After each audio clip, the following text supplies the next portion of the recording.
drama of the NBA, the thrill of NASCAR, and the prestige of the PGA Championship. Within the basketball realm, March has been synonymous with boundless emotion, desperation, and frenetic play. And again, the game's madness has spread to the NBA. Eastern number 2 seed Orlando has locked up an automatic bid to the postseason. But will Dwight Howard and company have the command to persist? Oh, my goodness. On the other end of the bracket, Miami's been streaking with a supply of late-game dramatics. Richardson for 3. With the Heat's playoff status on the bubble, D-Wade must find a way to bust this bracket and cement a spot. With Melo setting a mountain-high MVP-type pace, the Nuggets hope to avoid a seed swap in the West. And while no at-large bid will earn New Orleans a trip to the playoffs, the Hornets can spoil dreams of their conference foes. Tonight, the road to madness is paved here. And we welcome you to TNT NBA Tip-Off presented by Autotrader.com. The Magic and the Heat, followed by the Hornets and the Nuggets. And from Studio J in Atlanta, Ernie Johnson, Kenny the Jet Smith, and Charles Barkley. And we're joined tonight by Steven Jackson of the Bobcats in time for tomorrow night's game with the Hawks. Jack. The Bobcats unbeaten, 1-0 in the Michael Jordan ownership era. And you're going to hear from these guys as soon as we've heard from MJ. On Wednesday, the NBA Board of Governors put their stamp of approval on Michael Jordan's $275 million bid to become Charlotte's majority owner. And just within the past hour, MJ has been meeting with reporters to discuss this latest chapter in his legendary career. I'm in a unique situation. I'm an owner that played in the league. I'm an owner that has a strong passion for the game of basketball. If I go down and I start shooting with Gerald Wallace and I start messing around with Steven Jackson, I want you guys to understand I'm not trying to live out aspirations to come back. And I'm having fun because of the passion that I have, and if they can get a certain relaxation, the type of owner I want to be is I want them to say, I enjoy hanging around with MJ. They can call me MJ, they don't have to call me boss. But I want them to ask me for advice. I want to be able to contribute some type of knowledge to our young players. I want to be there for Larry Brown if he needs, a check and balance if he needs to. I want to be there for Rod in the sense that, if he asks me about, what should we do about this contract situation or Fred in any aspect of the business. I feel like I cross a lot of boundaries, different than most owners, and I want to use that to my advantage if I can. Fred is Fred Whitfield, the president of the Bobcats, and Rod is Rod Higgins, the general manager. Steven Jackson, thanks a lot for being here, man. It's good to see you. My pleasure. Glad to be here. So what do you call him, MJ or boss? I call him MJ, but the other day after the game, I called him boss when he told me I need to average more points. What does this mean, do you think, to the organization? It means a lot. I mean, being a player, being able to say that I'm playing for Michael Jordan, the first player to actually own the team, the majority owner, it's a blessing, and I'm just happy to be a part of it. It's great. I talked to him yesterday. I'm just happy to know a friend of mine owns an NBA team. Clearly, he's the greatest basketball player ever, in my opinion. But to go from being a player to a majority owner, the first time in pretty much any sport, is pretty cool. Yeah, I think that if you look at the accolades and you look at it, the two things I was happy about, they never said the word African American. Mm-hmm. That word never reached. Look at him, because he's black. And it's just a qualified guy getting it done. I think the other thing is, he actually, to me, a little bit got a bad rap in Washington to a certain extent. Obviously, Kwame Brown didn't work out. But when he started there, they were $20 million over the cap. When he left, they were $8 million under, which allowed them to sign a guy like Gilbert Arenas and go on and so forth and so forth and start getting momentum in Washington. And he got the best player in the world to play at the cheapest rate. He got himself to play for $1 million. So to me, he actually did a decent job in Washington. Maybe not as timely as they wanted to, but he did a decent job there. You guys are 35-32, Jack, and right now you're looking like a playoff team. How comfortable are you team-wise right now as you head down the stretch? Well, we're not comfortable at all because we know every game counts. I think the biggest thing, we're starting to get our identity with everybody coming back from injury and starting to get confident. We're having a lot of young guys that's playing a lot of minutes. But I think the biggest thing is probably we're taking it game by game and just trying to get there, and then we'll see what happens. How is it playing for Larry Brown? Somebody who's been around and did it all. How is he on an everyday basis? To me, he's similar to Pop. They're both players, coaches. They both fight for their players. and he gives you the room to go out there and play your game and be your best, and that's all you can really ask for from a coach.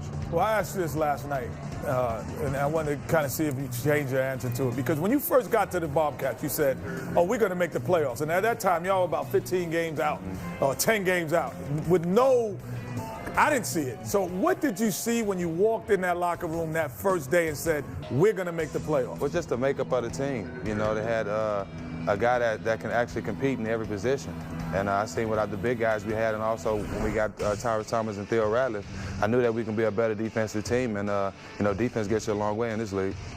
You got to get me more than 4 rebounds a game, though. You sound like Coach Brown. Okay. I just noticed that. You got to get me more than 4 rebounds a game. Yeah, but 18 and 3 is not bad. No, 18 is terrific, but you got to get me more than 4 rebounds a game. You know, go ahead. I think what are the one thing that most people have seen you play in different situations, and then all of a sudden you became like the guy who changes franchise. What is the one thing that you put your hat on every night that you say, I do this for this team, and this is why we're better? Well, I go out and try to take the challenge to guard the best player, or to go out there and just make the first hit, make the first foul, do anything to get us going. And that's, I always walk on the court feeling like I'm the best player, regardless who out there. And my confidence just got me this far. You know what? Chucky Brown maybe had the funniest quote about you ever. He said, I asked him when you first got into the league, I said, what kind of player is Stephen Jackson? He said, oh, man, he's a soldier, Kenny. You love to play with this guy. The only thing, he's the soldier who's waiting for war. Well, that's not exactly what you said. He's a soldier who's wishing for war. Who's always looking for war. No, he said wishing. Okay. He didn't say wishing. That's true. I think in that respect, I think you always need a guy. Chuck, you were that guy that had that chip on their shoulder. But it's a very fine line, because I crossed the line a few times. I always tell people, early in my career, I was always at that line. I was mad at the world. I was mad at my Miss Gomez because I flunked Spanish. I was mad at my dad. I was mad at my college coach. They told me I was too fat. But then, when I started growing up and maturing, I started realizing you don't walk that line because something happens in the game or your life that pushes you over the line. So you have to start, as you get older and mature, you kind of be like, you know what? I don't want to step on that line. I got to back up, because stuff happens all the time, not just in the game, but in life that will take you over the line. Speaking of that line, though, right now you'd play Boston in the first round, 3-6. And the last time you played the Celtics, you weren't real happy with Paul Pierce. You thought he was doing too much trash talking. Yeah, how's all that stand? It's one thing to be getting beat by 30 and just taking the beat down, but it's one thing when you start testing another man's manhood. I have a lot of teammates that probably wouldn't say nothing, but I felt it was my duty to just stand up for my team. Yeah, they was beating the mess out of us, but at the same time be respectful, because things can't get out of hand. You're part of one of the biggest upsets in playoff history. Golden State beat Dallas. What does that experience, how does that help you in translating to this team in Charlotte what playoff basketball is all about? Well, it just goes to show that once the playoffs start, anything can happen. Whether you're a 1 seed or an 8 seed, it doesn't matter. If you go out there and be the best team in that series, it's 7 games. And you just got to go out there and prepare yourself for that series and take one series at a time. We got a lot of stuff to talk to you about, and we don't have the time now. That's why Jack's going to stick around. We're going to talk to him and record something, put it on Inside the NBA. It'll be on the post. Got a lot to talk about tonight. Son's bugging the Chuckster. Okay. We're talking. The graduation rates. Oh, I saw that. I did see that too. That pisses me off. 70-20 thing? Yeah. I saw that. Hey, next week. We're going to the Windy City. We're going to Chicago. We're going to call the Heat-Bulls game. That's, I think you'd call that a must game. You'd call it a must game for Chicago. Oh, yes. Well, they haven't won since the last time we were on the air. Joakim Noah last dressed out. Anyway, we're going to be next Thursday. You should ask for a raise. You ain't won a game since I ain't been there. I'm asking for a raise before I get back. Remember, we said that last week. They probably won't win a game by the time we're on the air again. What's their schedule, Ernie? Marketplace. Hey, Autotrader.com player comparison. How about this one for tonight? Who wears short shorts? Oh, my God. In honor of the NCAA tournament. I was on the move, Yeah. so that's why mine rose Chuck, up. you wearing briefs, man. I'm What's telling that? you, that was it the back in the day, Ernie. But hey, those got you a couple dates though. When you used to walk around and know you'd be all right. I ain't gonna lie. Hey, here's our weekly North Carolina update. Oh, yeah. They almost lost to Bill. Tar Heels in the NIT. They almost lost to Bill and Mary, man. That's all right. And we didn't lose to them. Wait, y'all didn't play this. Y'all played this at Carmichael, didn't you? Carmichael. I was the last game in it, and then now they replayed another game there. That's how. Oh, so you were in the last game there? I was in the last game. Oh, another. They got to rewrite all the records and all that stuff. Oh, that's too bad. Hey, here's the current issue of Men's Health magazine. That go chocolate. Sexual chocolate. Got his shirt off called chocolate. That's what I call it. He got his stripper name. Always got his shirt off. That's chocolate. Man, I'm sure he appreciates that very much. Dwight Howard and the Magic taking on the Heat in game one of our double dip. That's Michael Jackson. Don't go there again. Who we playing with? Tito, Jermaine. Jermaine? 66-degree night in South Florida. We welcome you to American Airlines Arena for game one of our Thursday night doubleheader of the NBA on TNT is presented by the United States Marine Corps. What could be a first-round playoff matchup. It's the Orlando Magic facing the Miami Heat. We take a look at the Eastern Conference playoff chase. Orlando 48-21 with the second-best record in the East behind Cleveland, seemingly locked into that number 2 slot, while Miami battling to make the playoffs, vying for postseason position, a half game behind Charlotte and 1 game over Toronto. Hi, everybody. I'm Marv Albert along with Doug Collins. We'll be joined in a moment by Craig Sager. And on the season, this is the 4th and final meeting between Orlando and Miami, and the Heat have taken 2 of the first 3. Doug, how do you see the keys for tonight? Well, Marv, I think both these coaches are looking for early energy. Miami's coming off a game the other night against San Antonio. They were down 29-14 at the end of the first quarter. They've had slow starts at home. Stan Van Gundy said his team has not been good in back-to-backs. The last time they played a back-to-back in here, Miami jumped on them 33-18 in the first quarter, never looked back.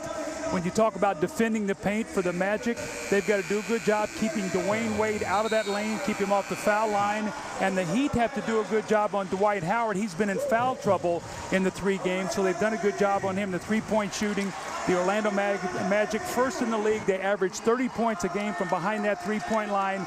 The Miami Heat are the 5th best defending the 3. And my 2 wild cards tonight are Rashard Lewis and Michael Beasley. Michael Beasley in the 2 wins, 19 points and almost 10 rebounds against this Magic team. And Rashard Lewis has not played well in the 2 losses, 9 points, 6 of 24. So those 2 guys to me are very critical tonight. And a check of the Taco Bell starting lineups for Orlando. Dwight Howard, well rested after playing only 24 minutes last night in the win over San Antonio. Rashard Lewis shot well last night as he looks to break out of his slump. Vince Carter, 24-point season-high 8 assists for Miami.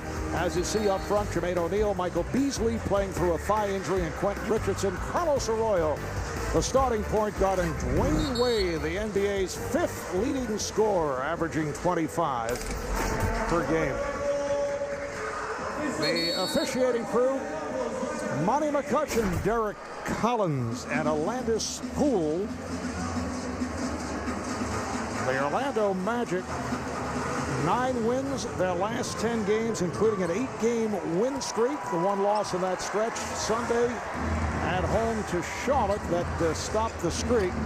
While Miami has certainly picked up its play, Doug, they have won 6 of their last 8, including wins over the Lakers and the Hawks. Jermaine O'Neal knocks down the first shot of the night. Well, this is a concern for Stan Van Gundy because Dwight Howard is going to have to guard a guy who likes to step out of that paint and shoot jump shots. Nelson played by Arroyo. See Beasley right up on Lewis. Shot clock to 6. Good defensive sequence here by Miami, but Lewis was able to penetrate. Well, they want to chase him off the three-point line. He and J.J. Redick are two guys they want to put the ball on the floor, and actually he hurt them in the game they won. He had 8 of 14 from the floor, 22 points, and a lot of it was on those two-point field goals. Miami's last game was here at home this past Tuesday. They lost to San Antonio, trailing by as many as 26 in the first half. They did close within 4, but you never had the idea they were in it as Beasley misfires on a 3. That was just a flat night for the Heat. They shot only 38% from the field. And Marv, they've had slow starts here. When you look at their numbers, they've had about 7 or so bad first quarters at home as Wade goes to the basket. Michael Beasley on the follow. Beasley making his return the other night of the loss to the Spurs, just 3 of 10, 6 points after sitting out a couple of games with that bruised thigh. One-on-one coverage. You see Arroyo cheating over to help out. Nice drop step move by Howard. Jermaine O'Neal is a good low post defender, but if Dwight Howard will take his time, Miami likes to come with a double team late. They like to get him bouncing the ball and then go attack him. Talk about that first quarter the other night. They were down 29-14 after 1 to the Spurs. And then the Spurs go back-to-back, and they get blown out last night by the Magic in Orlando. Tim Duncan, 1 of 10, his worst shooting game as a pro in that game. And Howard was pushed. Dwight Howard looking to go baseline. Took the shove from O'Neal. See what Howard's doing. He's taking his time and trying to see here, where's the double team coming from? You see Arroyo comes in there late, but takes a very poor angle. He has only 2 assists and 9 turnovers in the 3 games against Miami, so they've done a nice job double teaming him. There's a tough pass, but Howard thought it was fouled, but rejected by O'Neal. Richardson for 3.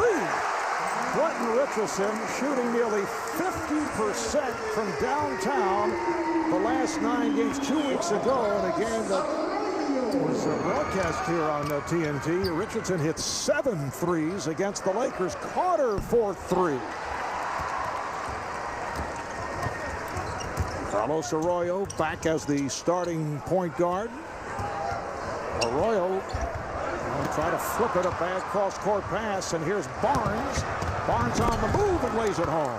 Well, Matt Barnes missed a game with a toe injury. They're happy to have him back. He's their feistiest defender. They're going to need him on Dwayne Wade, especially tonight with Michael Pietrus being out with a bad ankle.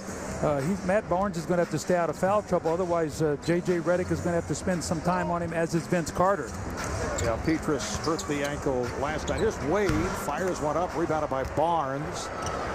Matt Barnes actually had surgery on that toe just prior to his days at UCLA. Carter spinning his way. Well, his game has really picked up. He had a very poor January, and then he has really picked up his level of play. He's become more aggressive, more assertive. Decision-making has been better. He's come back from that sprained left shoulder. And as you say, his game has dramatically turned. Wade. Nice give and go between Wade and Arroyo. Well, you know what he's doing, Marv? He's doing a good job of when he drives and kicks that ball, he doesn't give up on the play. He keeps moving, and that was a perfect example of that. He got the ball back, and he was wide open. Here's Carter to the rim. He's stopped by O'Neal. Nice lead pass, and Wade puts it down. So those are the kind of plays you can't give Dwayne Wade. Layups, dunks off the fast break, and the free throw line. You have to make him a jump shooter, and you have to make him take 20 shots to get 20 points. The other night, Wade started slowly and then finished with 28 points. High man of the game.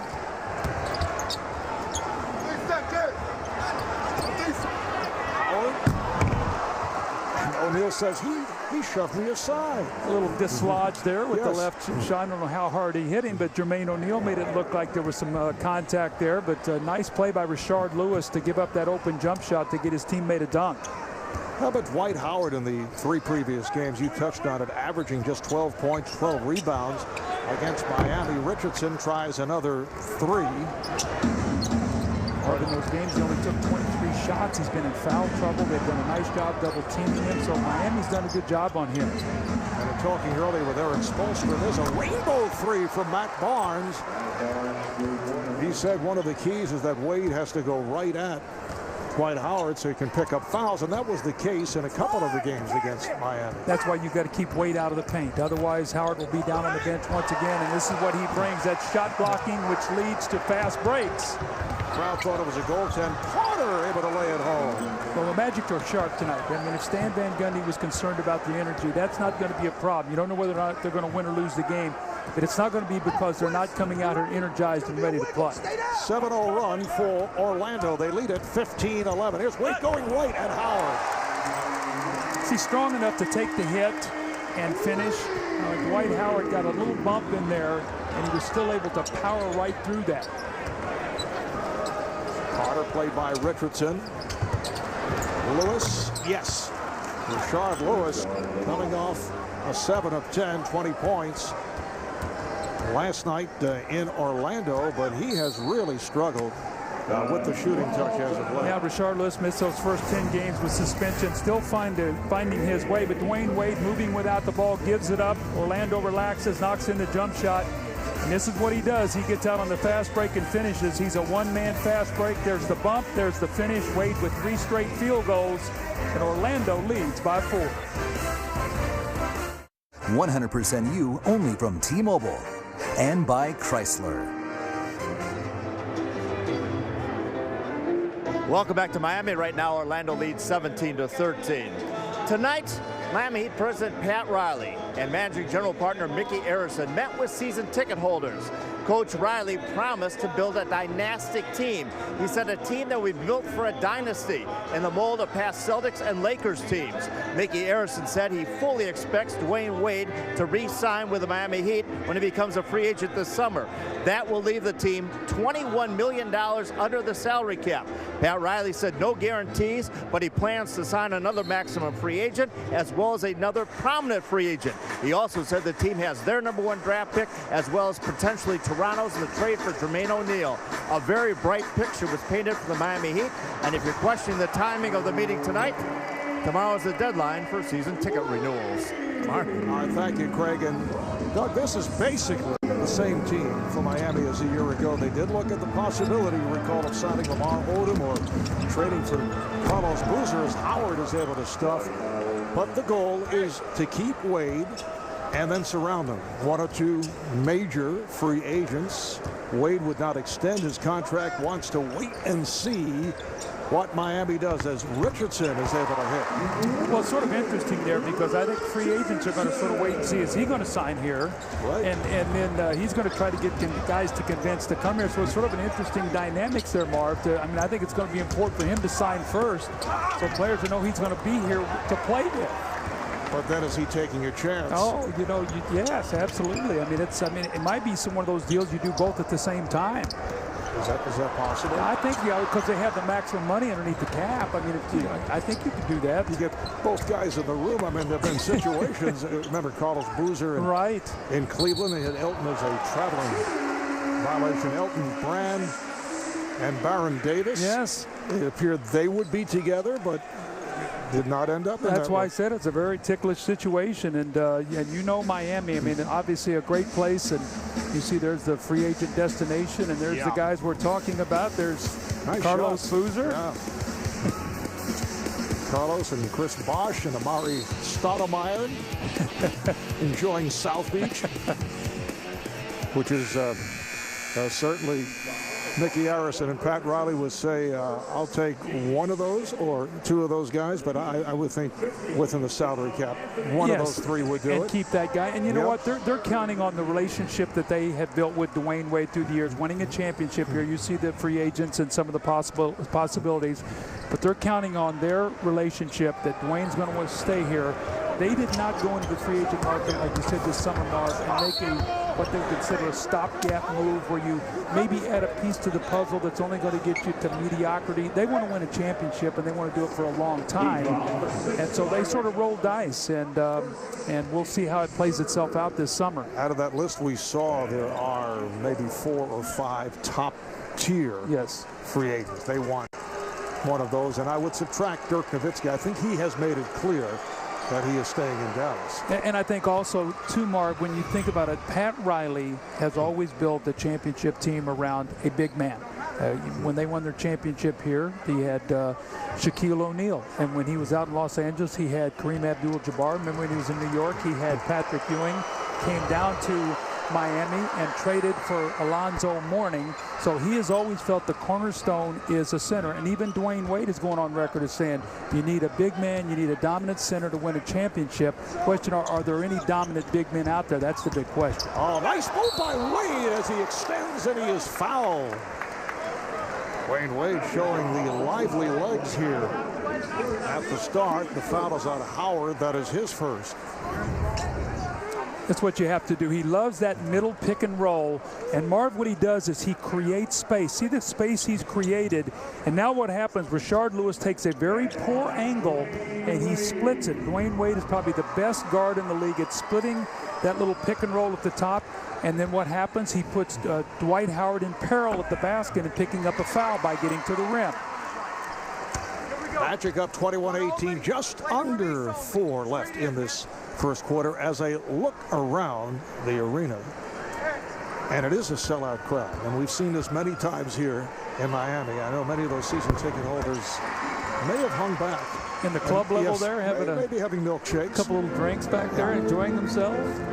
But it is a sellout, better than 19,000 turning out. Although, as you see the guys going up and down the court, you see all these empty seats. Here is Lewis. Also, it's an early start, so here in Miami, it can be fashionable to be late arriving.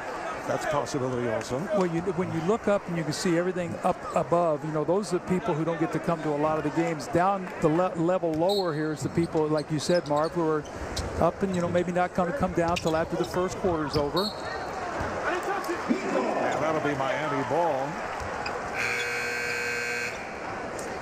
But those vanilla maltas are going very well. That's what Segs, his report was too. So, well, they brought Mario Chalmers in the game here early for Carlos Arroyo, and that's done on purpose because they'll rest Wade at the end of the first quarter, and then they'll let Chalmers and Arroyo play together. Chalmers a combo guard, so they feel like he gets a little scoring out on the floor when Wade is sitting. And Joel Anthony has come on for Jermaine O'Neal.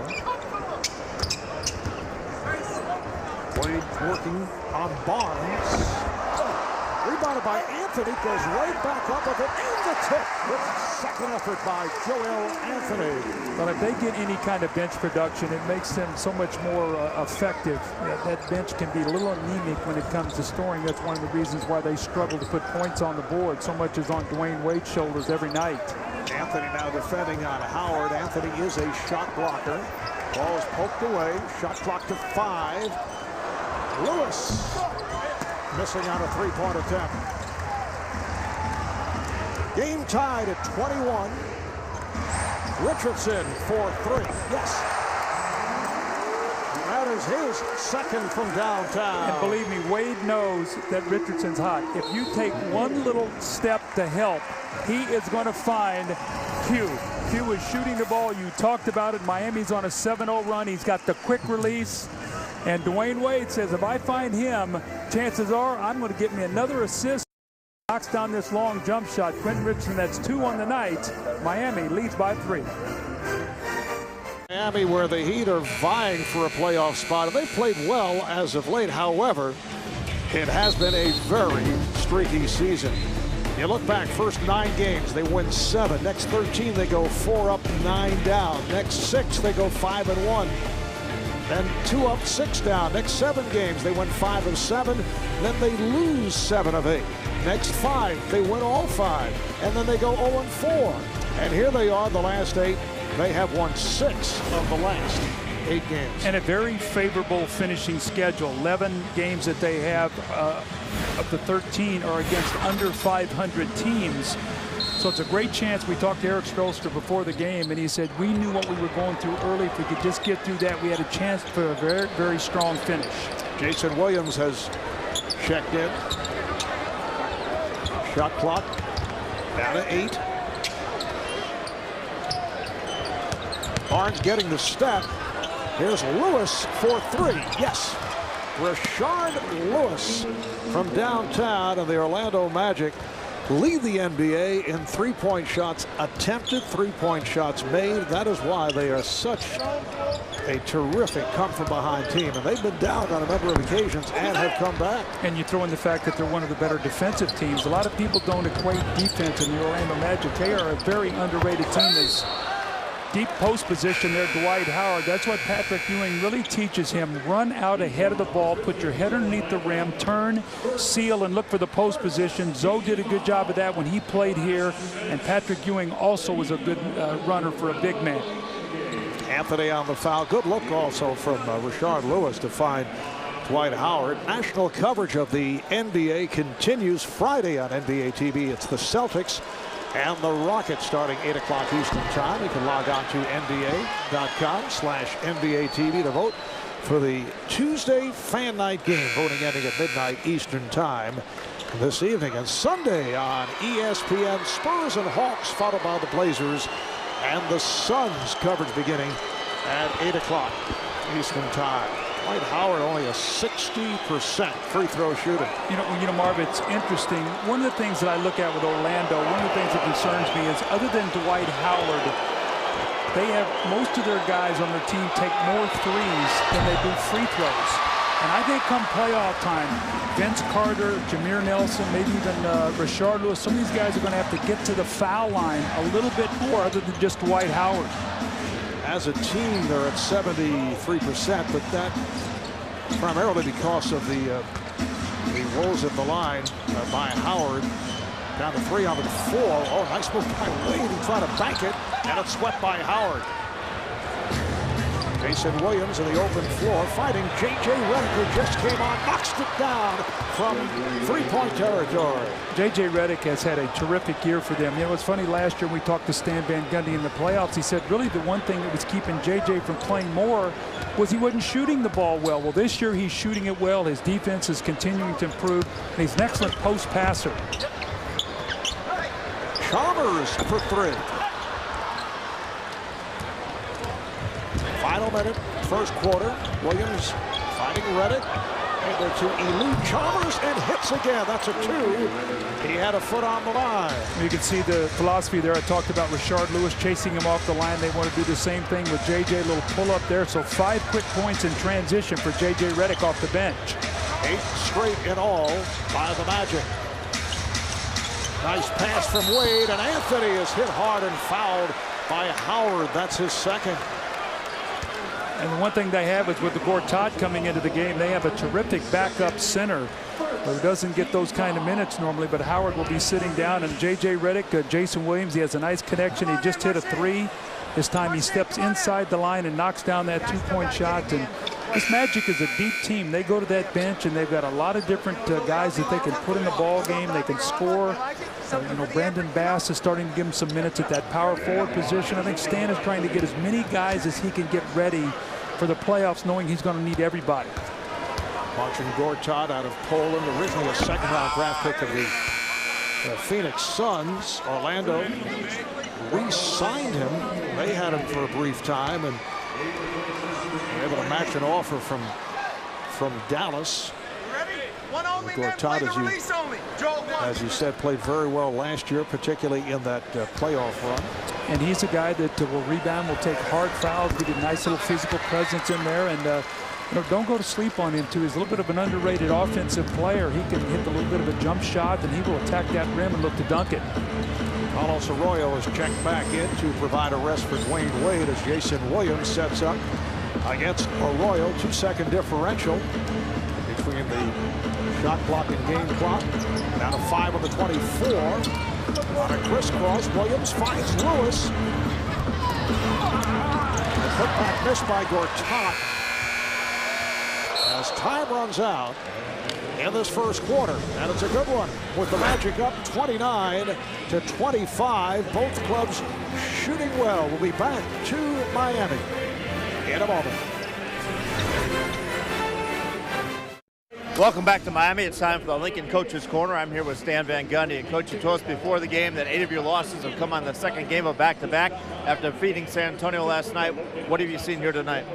Not a lot of defense played by us right now. Ball's breaking us down too much. We're not aware on Quentin Richardson's three-pointers. Just not a lot of defensive focus right now. You said not a lot of defense. You had Quentin Richardson and Dwayne Wade had 18 points early in that quarter. After the last time out, neither one had a field goal. You must have made some adjustment. No, I don't think that had a lot to do with us, Craig. I wish it did, but I don't think it did. All right, thanks a lot. Back to you, Barb. Stan refusing to take any credit. Second quarter is underway. The Magic up by 4. Redick from way downtown, rebounded by Haslam. So Udonis Haslam is up front with Jermaine O'Neal and Darrell Wright. Kyle Chalmers, Carlos Arroyo in the backcourt. Haslam off the drive. Rebounded by Gortat. Jason Williams, J.J. Redick. They're at the guards. Gortat up front with Matt Barnes and Rashard Lewis. Gortat. Nice setup by Jason Williams. He can score in there, Marvin. You know, sometimes Dwight Howard goes out of the game. You have a tendency to relax a little bit, but that guy can be a very effective player. 10-1 run here by Orlando going back to the latter stages of that first quarter. Gortat not going for the footwork attempt by O'Neal. See, he's a little bit tougher defensive matchup for Jermaine O'Neal, I think, than Howard is, because Gortat's tendency is he'll go out and play you on the perimeter. Dwight Howard wants to lay back, so O'Neal really wants to pick and pop and shoot that little jump shot, and you can see right there, Gortat really bodied him up and knocked that ball loose. Vince Carter and Brandon Bass checking in. Brandon Bass getting the early call in the absence of the injured Michael Pietrus. Arroyo, little fadeaway by Arroyo with the shot clock going down. Well, he's been for them coming over all the point guard troubles they've had this season. Chalmers started out there, then they've had Rafer Alston, Arroyo, and then Bass misses that little jump shot. But that's one of the areas they're really going to have to stabilize next year is who's going to be their point guard, and can he be a top flight point guard and play on a championship level team?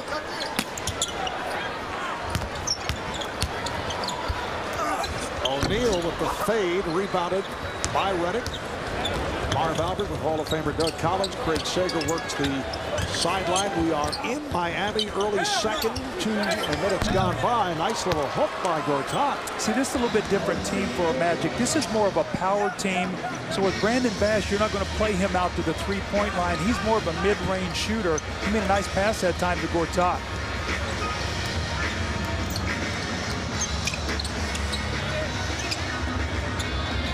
Shot clock is down to 7. Here's Chalmers for the opening. Gortat changed that shot, then on the back tap kept alive by Arroyo. Chalmers for 3.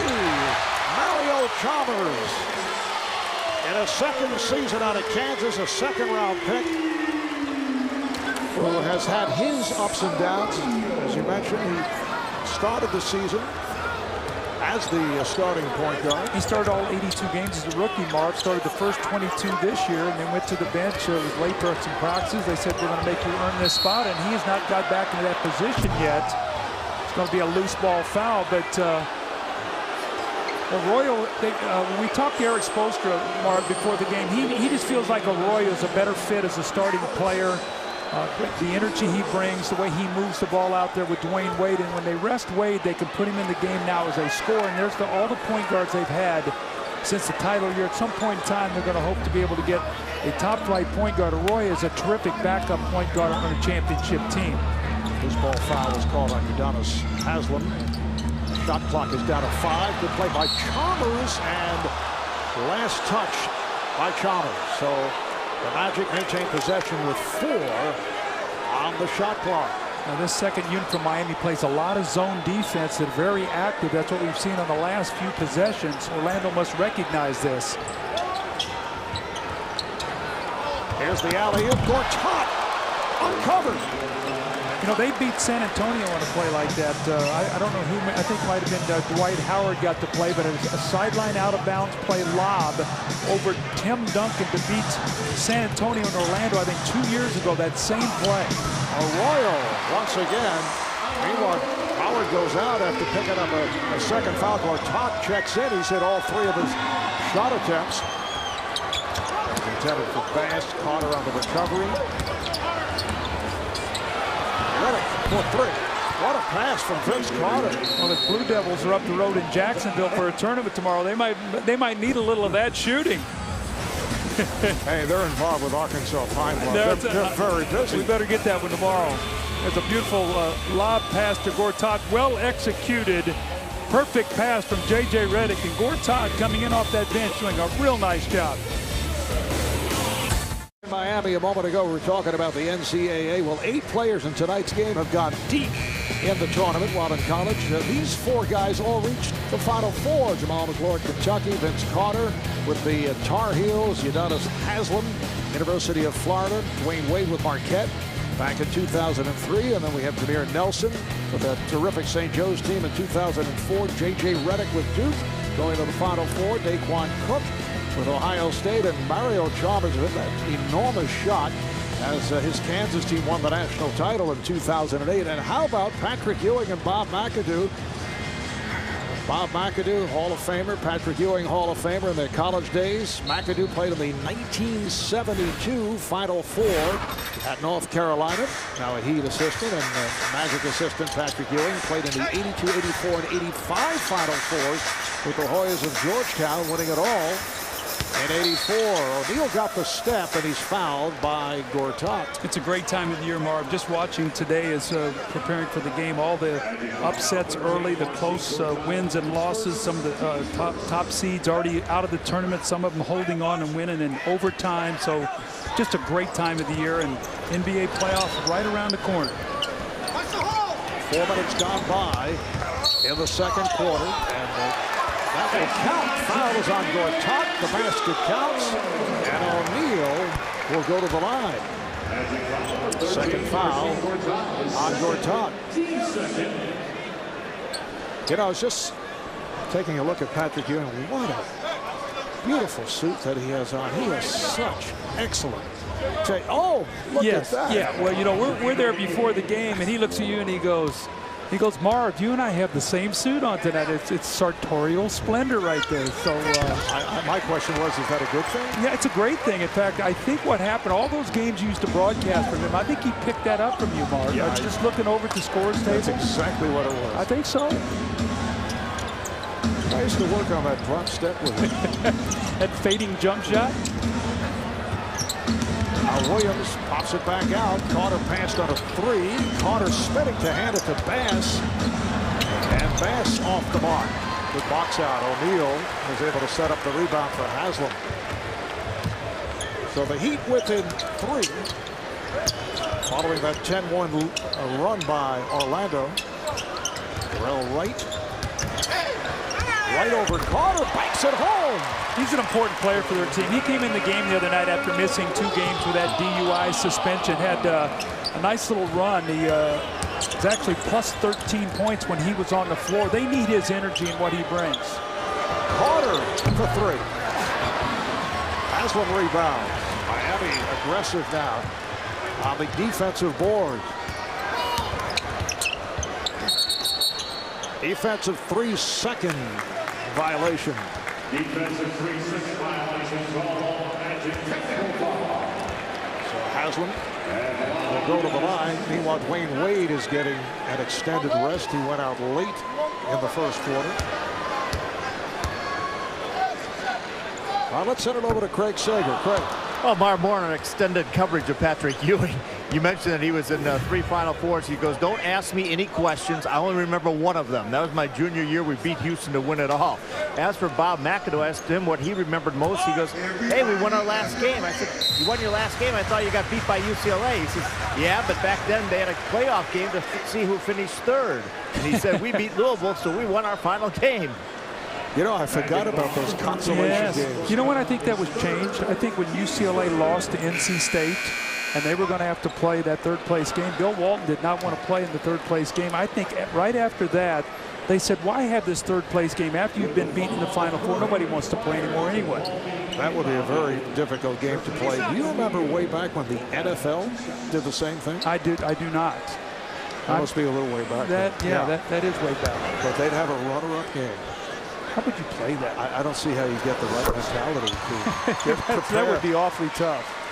Gortat picked up his third foul, so Dwight Howard back on the floor. Howard with 2, and when he sat down, Gortat came on and played very well.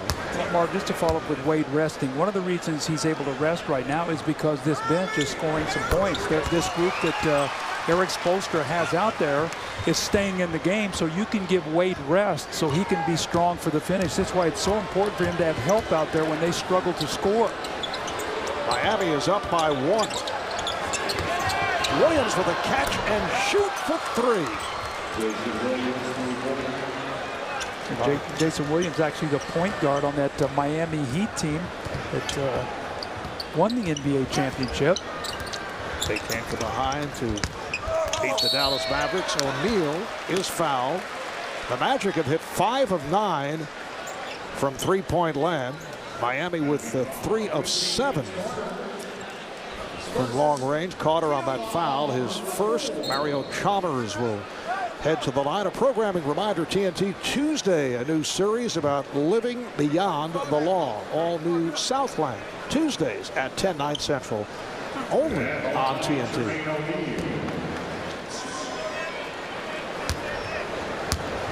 Six and a half remaining in this first half here in Miami. Orlando up by 1. Orlando winners of 19 of their last 24 games. They're 48-21, second best record in the East, behind the Cavaliers, who are at 54-15. And Marv, you know when that really started to me was January 28th. They were down 11 at the end of the third quarter to the Boston Celtics, came back and won that game by 2. And since that point in time, sometimes you have those games that get you jump started. I remember Utah 2 years ago won a game right before the All-Star break, ended up winning 13 in a row where they'd beaten the Lakers. Sometimes you have those games that just jump start you. O'Neal with the block on Howard. And a foul is called. Jermaine O'Neal with the block shot, and then the foul is called on Chalmers. Well, you can see what they do. When he puts that ball down, they run guys at him. This time it was just a straight-up play. You know how tough it is to block a jump hook like that? Jermaine O'Neal obviously slowed down a lot from all the leg injuries that he has had, but that was a terrific defensive play. And, you know, Marv, he's been very healthy this year when you think of Jermaine O'Neal. He's played 63 of the 68 games. He's thrown up some nice numbers this year, 7 rebounds, averaging about 14 points. He's done a nice job. That was his third block of this first half. Oh, the pass broken up. Beautiful play and saved. Here's Wade with the lead. Darrell Wright broke up the pass and then was led down court by Dwayne Wade, who had just checked in. Well, that's what he brings you. That spectacular play there, the length and the toughness on Vince Carter on that play. What a spectacular play. Here is Barnes off the mark. And a timeout is called. Miami in the midst of an 11-3 run. There's the save by Wright. Ends up in the hands of Wade. And Wright ahead of the field puts it down. Real coverage by Goodyear. New Fuel Max tires help you get there on less gas. Calculate your savings at GoodyearTires.com. At a beautiful 61-degree night in South Florida. Miami coming from behind. They now lead at 43-41 for the Heat. This is game 5 of a 6-game homestand. They have defeated the Clippers, the Bulls, and the Sixers. They lost to the Spurs the other night. And they're in the stretch playing 6 of 8 games on the road following a homestand.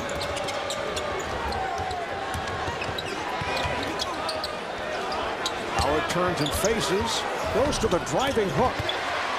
Rebounded by Terrell Wright. Just under 5.5 remaining in this first half. Arroyo set the pick. Wade with a gorgeous for Terrell Wright. Once again, as you said, he played so well the other night, providing a spark. This is a guy drafted as a first-round pick out of high school. It's his 6th year in the league. Block number 4 for Jermaine O'Neal. Well, the energy right now is with the Miami Heat. They're on a nice little run. See if they can sustain this going into halftime. But Terrell Wright has been really the catalyst of that.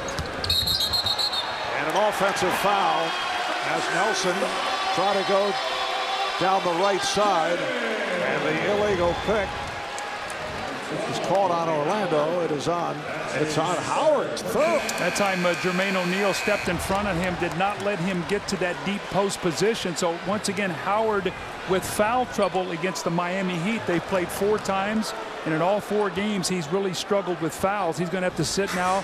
Gortat will be back in the game. And Gortat playing with 3 fouls.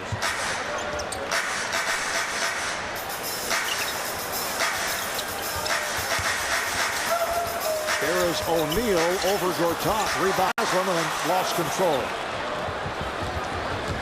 Bill Nelson very quiet in his first half. He's not even attempted a shot yet tonight. Here's Barnes for 3.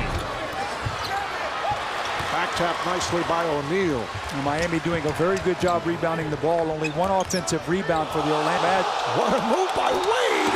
It froze the entire Magic team. Well, Dwayne Wade is a totally different and you can see his hitting level is so much better. He's playing with a tremendous amount of confidence. Marv, we saw him in the All-Star game when he was the MVP, how well he played. And this watch, he stops. It looked like he stepped on the foot of Matt Barnes. Finds Jermaine O'Neal for the dunk.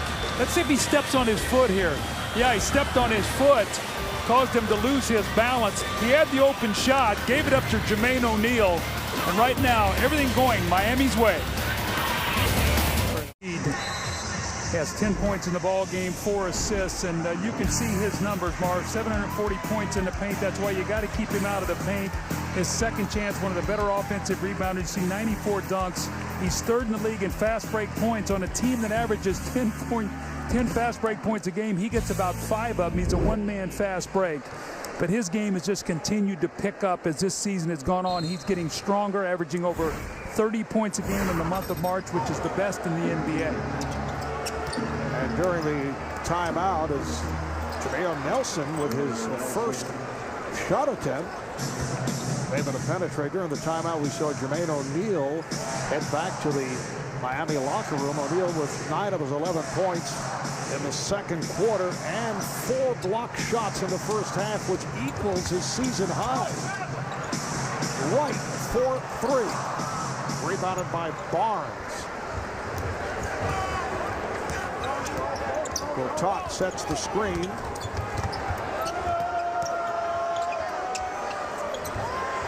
Nelson way off on a 3-point attempt, but it's kept alive, and Barnes able to follow the bank at home. That was a great free agent pickup. Matt Barnes, he at that small forward position, he gives this team an edginess, a toughness, and they need that. And we saw him against the Lakers in a nationally televised game, go toe-to-toe with Kobe and stuff. He's a guy that won't back down.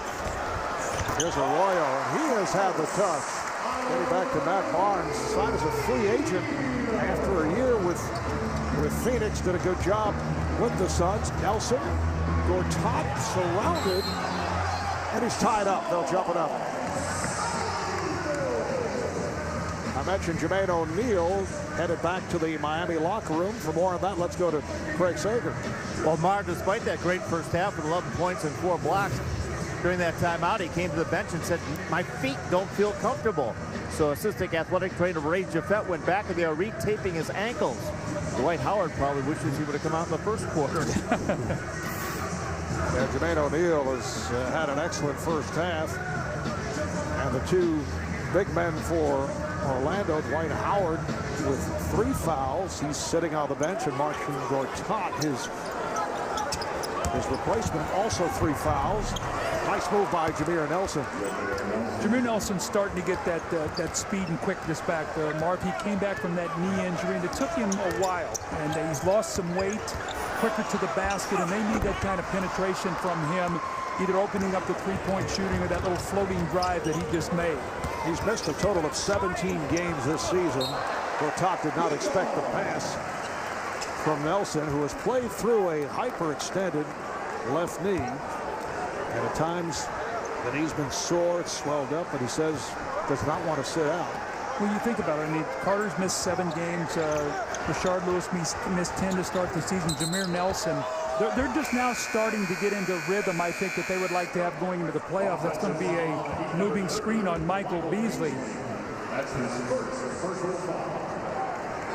The ball back to Orlando as we come up on 2 minutes remaining in this first half for Miami. Just their first turnover on that offensive foul by Beasley over the last 14 minutes. Well, their efficiency's been terrific tonight. That's what they want to do. Take care of the ball, shoot a high percentage.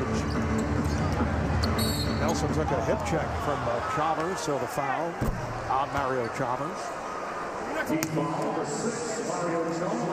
When we talked to Stan Van Gundy before the game, Marvin, I was asking about, as a team was getting ready to go into the playoffs, any areas that he'd really like to continue to improve on. He said, defensively, playing against quick penetrating guards, do a better job on that, defend the three ball better. Last year they were 3rd in the league. This year they're 23rd. And then on offense, better ball movement and lower turnovers. Those are certainly the areas he wants to clean up going into the playoffs. How about the 24 assists last night as Carter fires for 3 and gets the hop. Vince Carter from downtown. Orlando last night on a win over San Antonio, 24 assists on 37 field goals, and they have done the job again here this evening. 15 assists on 21 field goals. This is not a team that picks up a lot of assists. They're right at the bottom of the league. Wright was able to find Anthony, and Anthony lost the handle. Brandon Bass will come back. Checks in for Matt Barnes. Well, it looked like Barnes thought he was headed off, but it's Marcin Gortat who will sit down. Well, they both have 3 fouls. You talked about that with Gortat and Howard, so they'd like to buy a couple minutes here without either one of their centers picking up their 4th foul going into halftime. Brandon Bass, who did not get much playing time. As Lewis having a bank at home, but Bass came over from Dallas, where he had been a valuable guy off the bench, and as you might expect, they're not happy about the lack of playing time, particularly the first half of the season. Wow. That counts for the foul. Wade able to go the lane, taking advantage. No big man on the floor for Orlando. Well, you talk about splitting that pick and roll again. You notice that Dwayne Wade does very few pick and rolls on the wing mark. Most of the stuff he does is in the middle of the floor. And one of the reasons is that he can maneuver, find that open area, and then with that beautiful explosive move, watch him split the double team, hang in the air, and you talked about it, Marv, no shot blocking, the 3-point play opportunity. And you got to keep him out of the lane. There's the grab by Rashard Lewis. He's hit on the top of the head right there by Brandon Bass. And Wade stays down on the floor. You saw Mickey Ayers in our picture a while ago, his son Nick, a little concerned look on their faces. That's their prize guy that they want to keep here to be a draw for another premium free agent to get this team back to the level of excellence they were when they won a championship. So Wade on the line to shake it up. And Eric Spoelstra, who's okay, and is able to complete the 3-point play. Coming up, the T-Mobile halftime report. Ernie Charles and Kenny will have first half analysis from our Atlanta studios. Final minute, first half. Game tied at 52. Here's Nelson after taking a bump from Arroyo. He thought he was fouled. See if they look for a quick 2-for-1 here. Wade loves to pull up and shoot this ball. And this time he's on the move. He gets the call, and he'll head back to the line. Nice play, 4-second differential. So unless something dramatic changes here, they should get the last shot of the half. Orlando over the foul limit. And that was, of course, in the act. Miami. Next foul will put them over.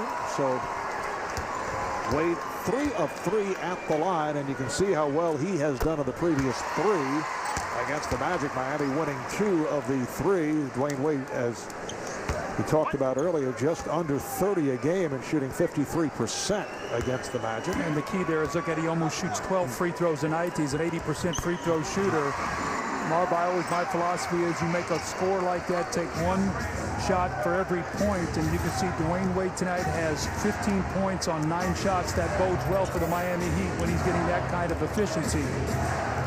3-second differential as this first half comes to a close. Carter trying to go all the way, and he's hit on the hand, and he will head to the line. See, you're rewarded, though, when you put your head down and drive the ball to the basket. This is what Stan Van Gundy wanted from Vince Carter earlier in the year. We talked to Matt Guokas, the announcer for the Orlando Magic. He said that Carter now is just really getting healthy. He had a shoulder problem, struggled with an ankle a little bit. But, you know, Marv, you've been around a long time as I have. There's Matt. But when you're aggressive and you drive the ball to the basket and you put contact in there, you put the onus on the official to have to make a call. And a call against Darrell Wright. The Magic with their first free throws in this second quarter. Remember I talked about the free throw shooting, and you see Vince Carter there as his free throw attempts have gone down. That's when he was playing early in the year, drifting around, looking for that jump shot and really not attacking. And Mark, that's what I talked about before is the one thing, without Dwight Howard on the floor, this team does not get to the free throw line. J.J. Redick checking back in. Richardson back on the floor. 8.5 seconds left in the first half. Game tied at 54. Down to 5 seconds. 4, 3. Nice fake by Wade. Not able to hit the three-pointer. He had Barnes up in the air, but could not connect. Good first half here in Miami. It's the Heat and the Magic tied at 54. Dwayne Wade, 15 points, 5 of 10 shooting. Jermaine O'Neal, 11 points, 4 block shots. Vince Carter is the high man for the Magic with 11. Both clubs shooting well. Miami just under 50%, and the Magic shooting 55% from the field. Let's go to Craig Sager. Well, Dwayne, with every opponent making a conscious effort to keep you out of the lane, how do you continually find space to get in there? First of all, my teammates doing a good job tonight of screening. Switching the screens and different things to get me in the paint. They know if I get in there, it's going to get them shots. So they're doing a great job. You mentioned your teammates. Charles Barkley likes to call you Dwayne Wade and the Tito's, meaning Tito Jackson. What did you think of Jermaine O'Neal, particularly in that first half, how he played? Well, Jermaine played great. You know, he played very aggressive, and we looking for the same thing in the second half. You know, Charles just continue to say things and make himself relevant. All right, thanks a lot. And we'll be back with Charles, Kenny, and EJ, the T-Mobile Halftime Report, after this break.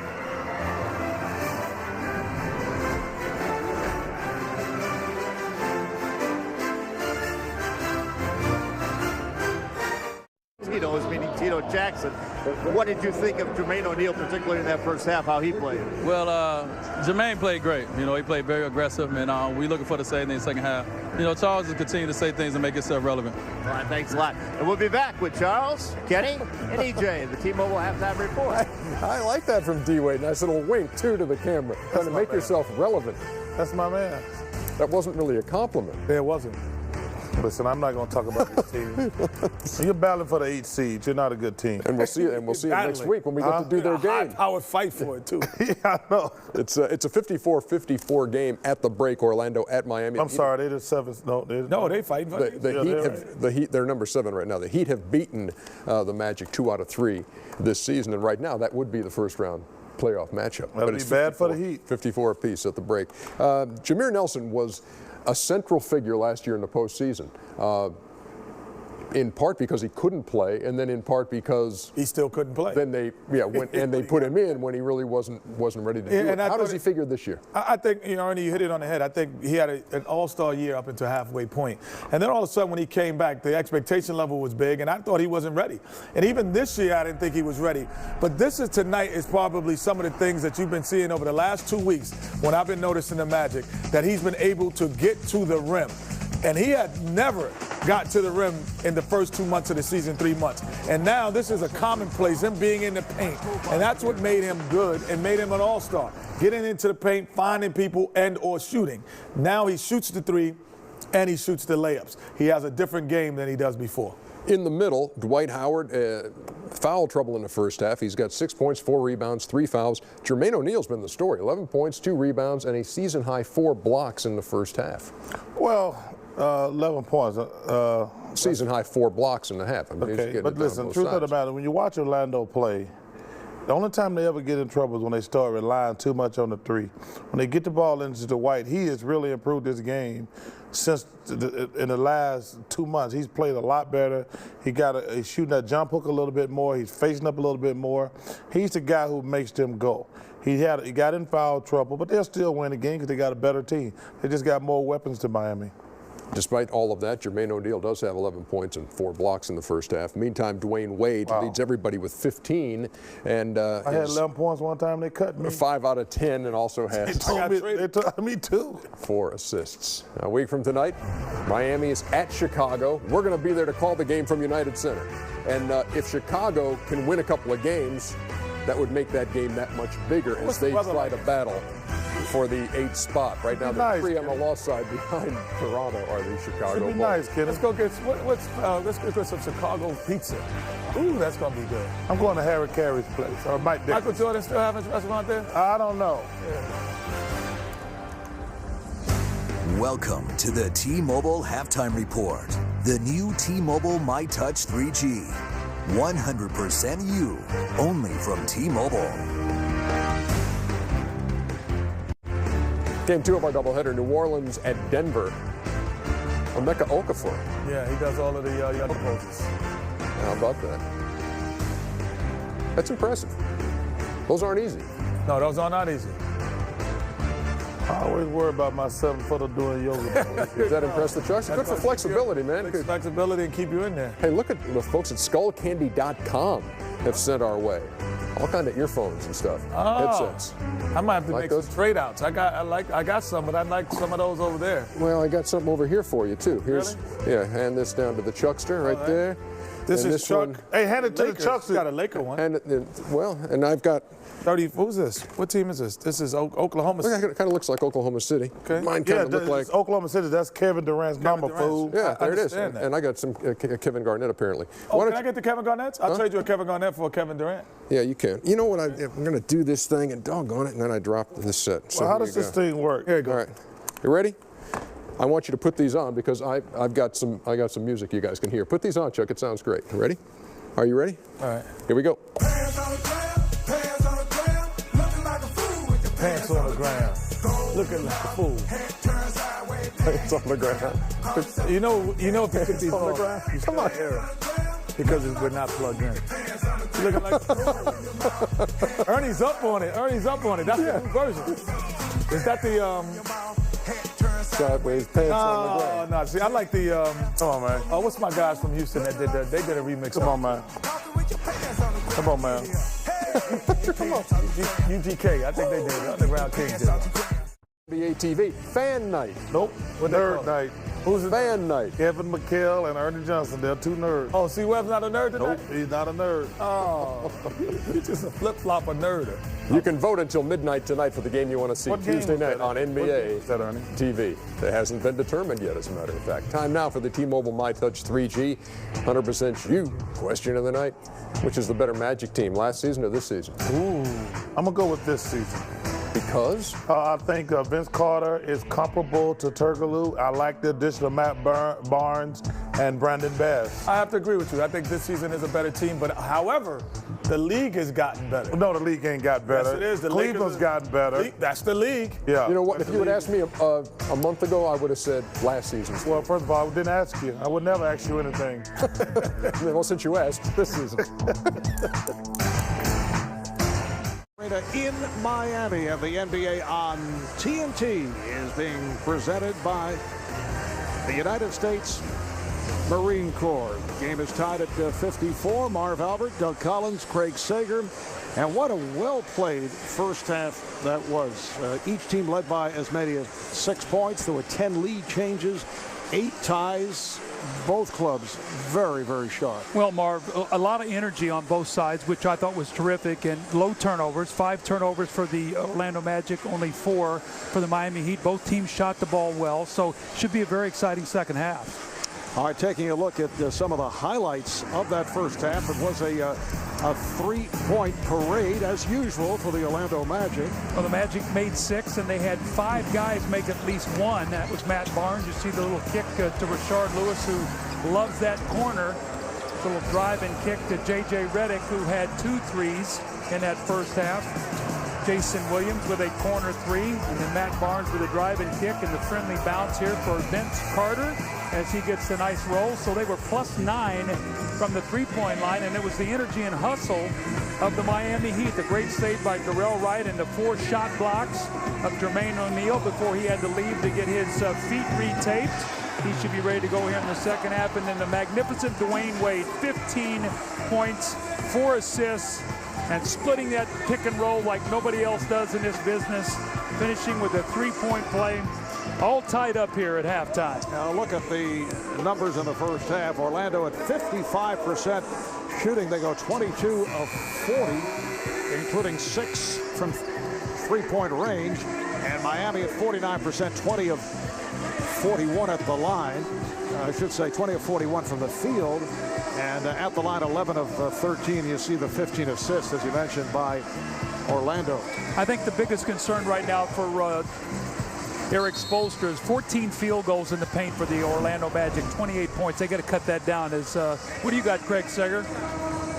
Not only did Jermaine O'Neal have his ankles retaped, but he said he had picked up a stomach virus yesterday, and while he was back there, he had an IV to replenish his fluids. That was why he was back there so long, and when the last to come out of the locker room now, he says he feels much better and ready to go.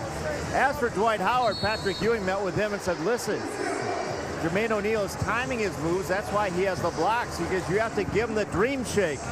He says, the dream shake? Yeah, he says, you know, like Hakeem Olajuwon used to do. You got to shimmy your shoulders, fake him, act like you're going up, and then put the shot up. So let's see if he learned quickly. Barb? All right, we'll look for that dream shake in the second half.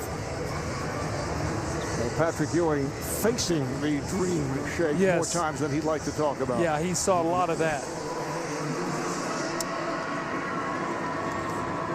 Miami Heat, 6 wins their last 8 games. They have had their difficulties at home. The home record is 20 and 15. They've done well as of late. They have won 6 of the last 7 here at home, but for the most part, they've played mediocre basketball here at home. It's their worst home record of the 9 teams vying for the 8 playoff spots in the East. That means you got to try to go out and make it up on the road, which is a very difficult thing to do. Offensive foul on the Magic. And that is number 4 on Dwight Howard. Well, we talked about foul trouble, Marv. That's one of the keys we said coming in, that he's been in foul trouble in all 3 games. You can see sort of stick out his backside there just enough to bump off Quentin Richardson. So Dwight Howard's going to have to sit. Gortat has 3 fouls. But, you know, you could probably play him and leave him out there because Howard should be able to come back in the 4th quarter. So. And we saw Dwight disputing the call. He has to be careful. He has 14 technical fouls. When you pick up number 16, it is an automatic 1-game suspension for everything over that 3-second violation is called. He's had out of the 14. Actually, it was 16 at one point. He had 2 rescinded. Yes. Well, the league looks at every technical foul. I mean, even if you don't call up and say, well, you take a look at that, they look at every technical foul, and they, like you said, Bob, they rescinded 2 of them. Hey! Able to penetrate, rebounded by O'Neal. Eric Spoelstra with Arroyo and Wade at the guards. O'Neal up front with Beasley and Richardson. Another quiet game from Michael Beasley. Come back from the thigh injury. Nice lead pass from Wade and draws the foul. It is on Nelson.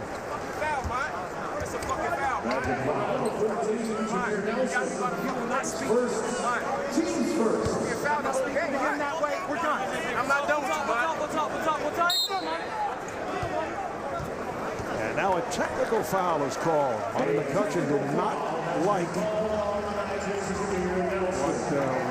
Magic players had to say. It is Jameer Nelson. And he picks up the tee. Well, I think Jameer Nelson was upset. I think he thought he got fouled on that last drive to the basket when he tried that little floating shot.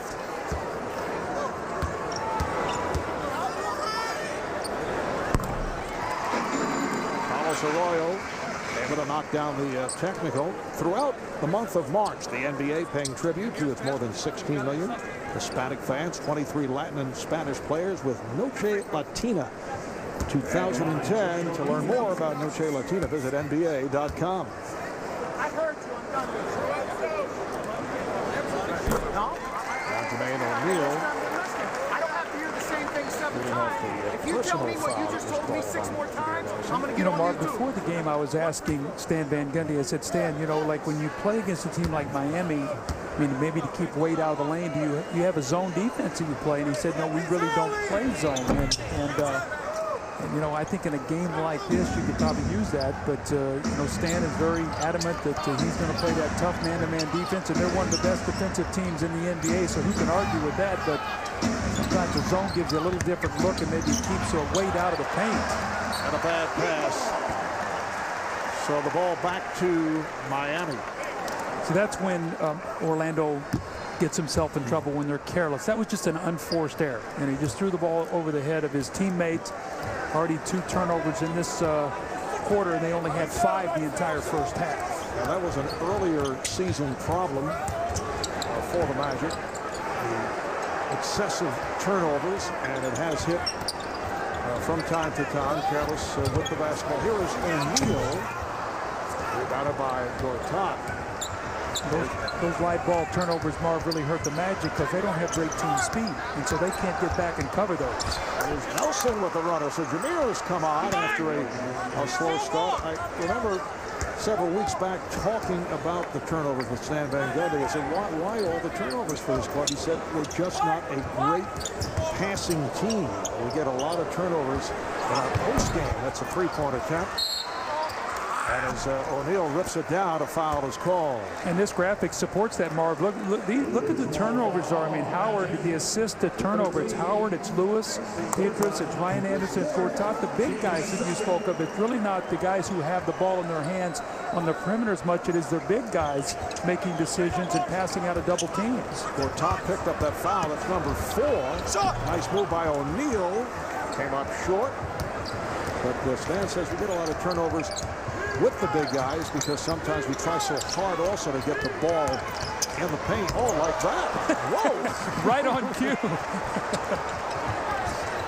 I'm thinking, what are you doing?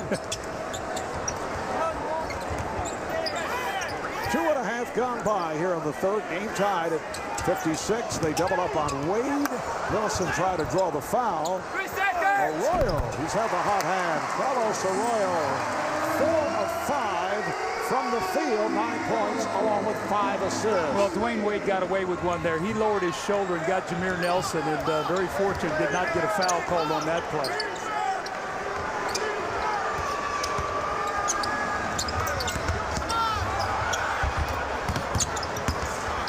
Barnes able to go baseline. He's hacked by O'Neal.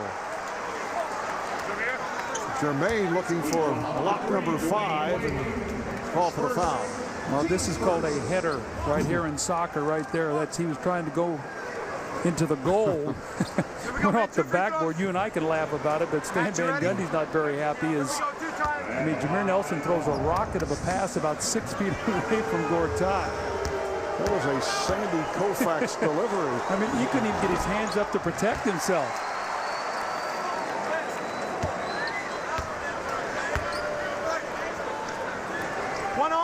Orlando 48-21 coming into tonight's second best record in the East. On the road, they've won 20. They've lost 14. They have taken 9 of the last 10, including an 8-game win streak. Well, Stan Van Gundy said they're 40-13 when they're not in back-to-backs, which bodes well for the playoffs. Obviously, no back-to-backs. O'Neal.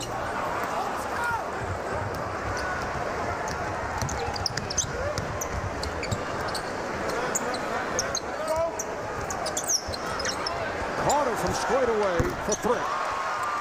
Makes it look really easy, doesn't he, Marv? The game is so easy for him. Sometimes it looks like he's not working that hard. He's just such a talented player. And they're really going to need him to be a star in the playoffs. That's what they went out and got him for. They want him to be a star to go with Wild. Oh, Wade with a beautiful move.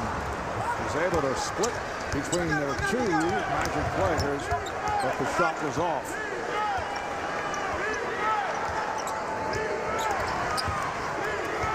Lewis for three. Barnes with the good hustle, and it is deflected out. Last touch by Richardson of Miami. See, Orlando's not a good offensive rebounding team for a couple reasons. First of all, they've got their guys behind the three-point line, their four-man and their other spot-up shooters. Secondly, they get everybody back on defense because they don't want to give up easy scores. So nice play that time by Barnes to give his team an extra possession, and they get 2 points out of it. Vince Carter with 16 points. Miami takes a timeout. 6-0 run by the Magic. They're up by 2, 4 minutes gone by in the third. Welcome back to Miami, where Orlando leads midway through the third. Recently, NBA All-Star Dwayne Wade visited students at the Heat Academy, a year-round academic program supported and funded by the Miami Heat. Through the Carnival Scholarships program, the Miami Heat awarded 15 of these hard-working high school students full 4-year college scholarships. The NBA, where caring happens. Mark? Thank you, Craig. The arena scoreboard incorrect. Right there, it is actually the Magic with a 62-58 lead. The scoreboards along the side of the arena do have the correct score, and they're looking to make the correction. The officials are over at the table.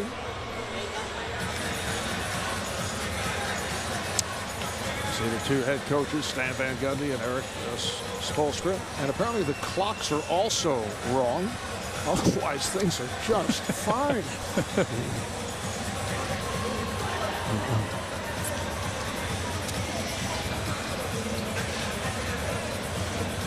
Let's get back to Craig. Well, Marv, they have a software program that is malfunctioning, so they cannot change the main scoreboard. Right now, if they can't get it fixed in the next few minutes, what they were going to do is turn off the major scoreboard and just go by the ones by the side.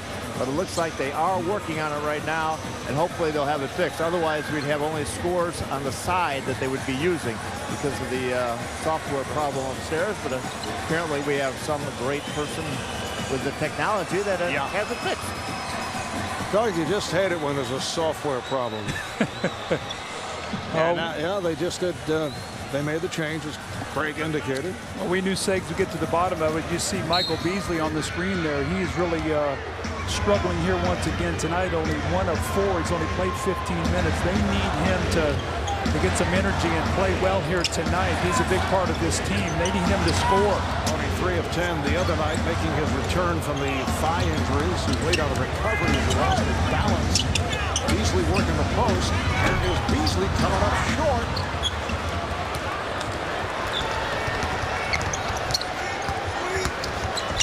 Again, Nelson able to penetrate. This time able to bank home the hook. So Jameer Nelson has turned things around after he got a good portion of the first half without taking a shot. Well, you heard Kenny Smith talking at halftime with Kenny's pictures about Jameer Nelson driving. He has that driving game now going with that three-point shooting because his legs are healthy now. He's lost some weight after the knee surgery, and he's starting to get that pop back in his legs. But when he can get in the paint here, he can either kick or he can do this. He can shoot that little floater, and Jameer Nelson with 4 field goals in the paint tonight. Foul was committed by Matt Barnes. Non-shooting foul. A give and go. Richardson stripped. Good play by Vince Carter. First 20 minutes, Jameer Nelson without a shot attempt. Last 9 minutes, he has hit 4 of 7 for 8 points.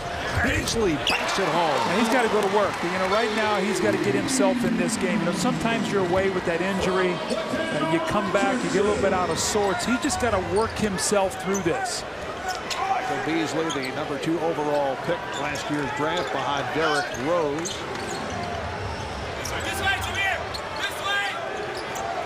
Double up on Carter, so Lewis is free. Out of the way by Gortat. Another possession for the Magic.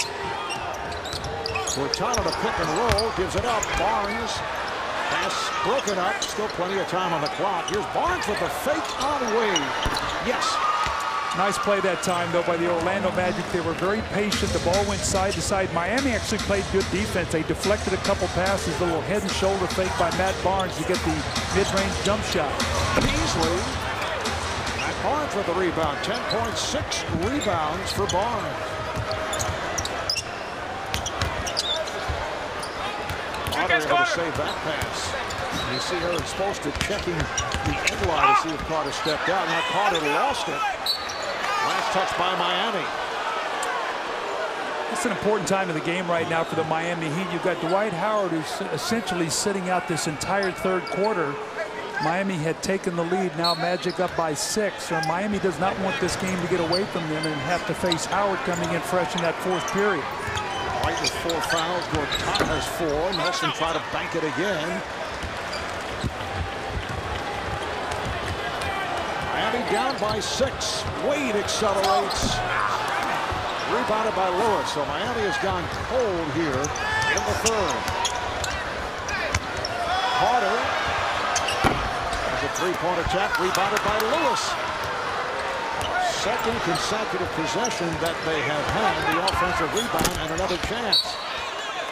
And Lewis lost it. Well, look, I'm Eric Spoelstra. I'm a little bit disappointed right now because Orlando is coming up with a hustle play. Is this your home court? You've just lost the game to the San Antonio Spurs where you're down by 26. You fought back to get back into the game. This is an important game. They play this game tonight. Then they've got the Charlotte Bobcats on Saturday. So you're starting to play all these playoff teams at home. These are the games you have to win. The Bobcats won the previous 3 against Miami. Here's Wade. Once again, Wade takes to the rim. He now has 17 points.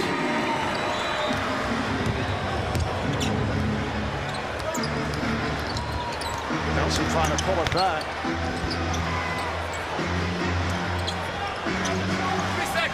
3 seconds. Barnes turns the corner. Wild passing here by yes. Orlando. Nelson. That was an unbelievable shot. At first, it appeared he passed to himself. I've seen him make about 4 or 5 of those tonight. Normally, he does not shoot those kind of shots, so he's working on that, obviously, that game getting all the way to the rim. And once again, they're having a problem with the main scoreboard. Richardson blocked. Gortat comes up with the rejection.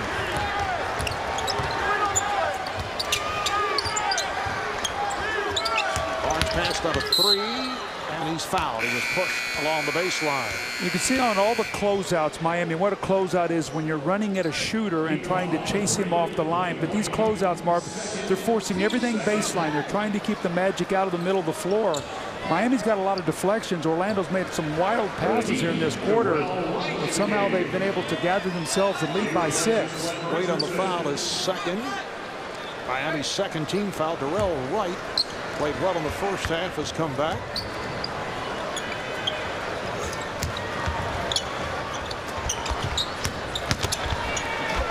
Barnes gets it back to Carter. Shot clock at 3. Lewis.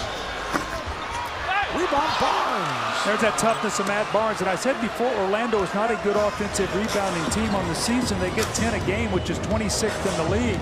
But tonight they've gone to work here in this third quarter, gotten extra possessions. That's why they're winning. Here's Arroyo. Carlos Arroyo, 5 for 6 from the field, 11 points. Nice lead for the top block by Beasley. Gets it back. They have a new 24.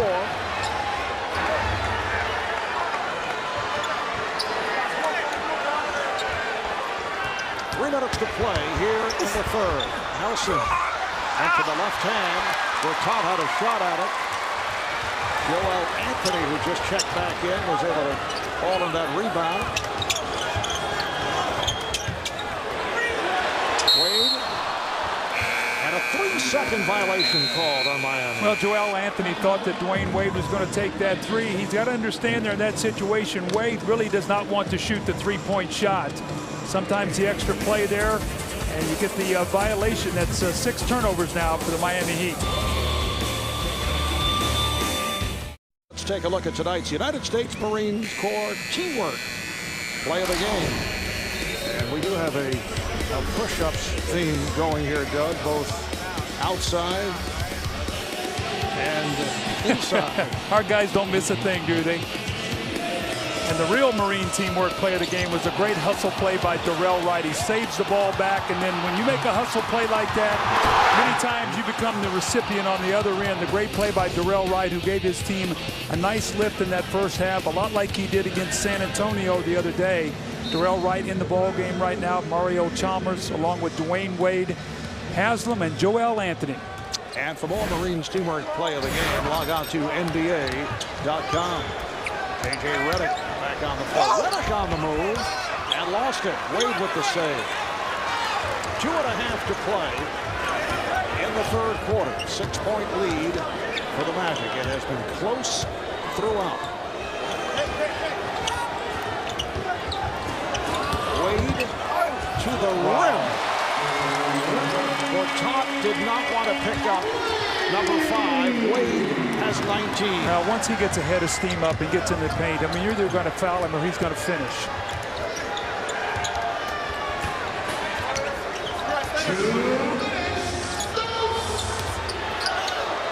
Lewis tried to kick it back and thought he had a teammate who was right. It was last touched by Darrell Wright. Now, Gortat, as you said, getting out of the way there, trying to look like he tried to draw the offensive foul. 6 on the shot clock here. Barnes having trouble finding someone now, gets it in. Lewis for 3. Yes. Big play. Rashard Lewis, again, we talked about him being one of the keys tonight. Eric Spoelstra talked about that as well. They want to run him off that three-point line. You run a sideline, or excuse me, an in-line out-of-bounds play against a short clock, and you get a 3. 12 points for Rashard Lewis. That was his second from downtown, and the ball is away from the ball. And it's on the Magic. It's on Lewis. That's his first. Orlando with team foul number 4.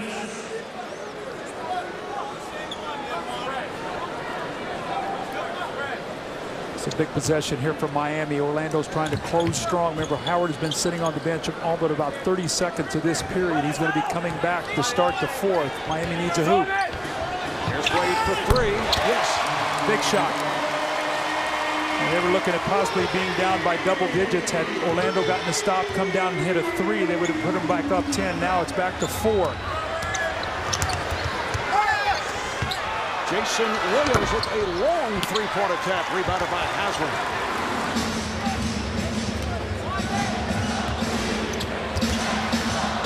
Wade to the fadeaway. Ball down by Lewis. Lewis getting the step. Lewis with the rebound. And he is fouled. Marv, I'd love to see him do more of that.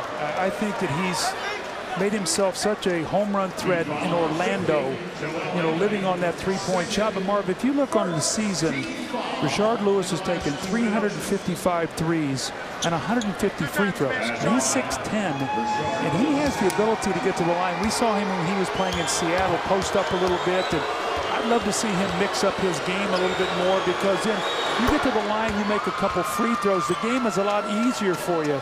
And this year he's only had 10 games of 20 or more, only 2 in his last 23. So you know, he's been struggling to make the adjustment. Jameer Nelson hurt, Vince Carter hurt. Turkoglu, who he had a great connection with, is in Toronto now. So I think he probably is a guy who suffered as much with all the changes. Rashard, an all-star last season, averaged just under 18 a game, and then sat out first 10 games because of the suspension.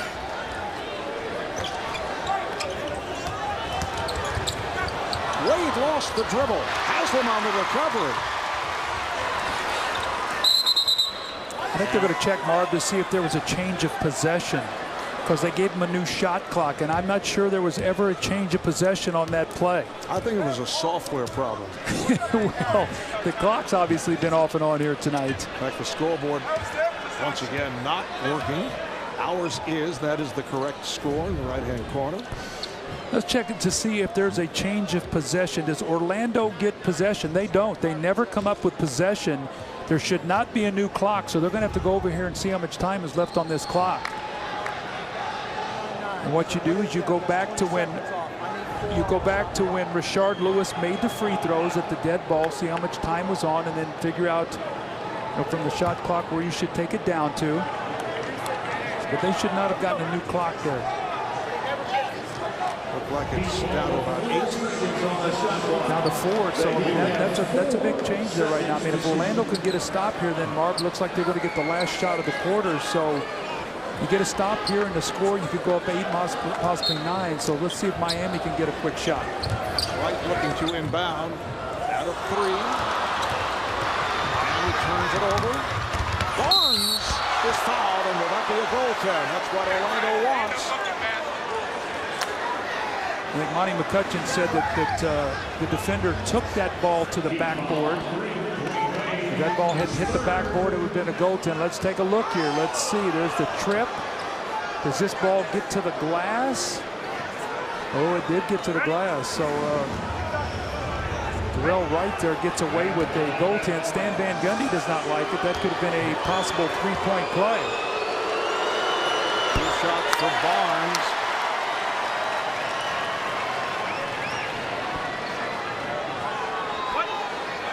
Barnes is 74%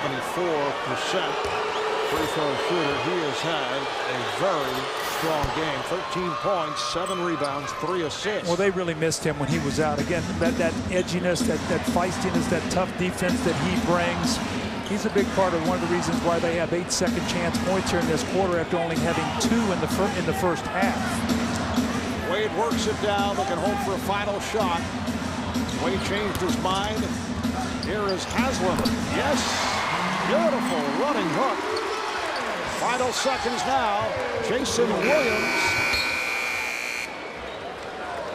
The Magic outscoring the Heat 22-17 in the third quarter. Dwight Howard plays just 12 seconds of the third, picking up that 4th foul. On to the 4th here in Miami.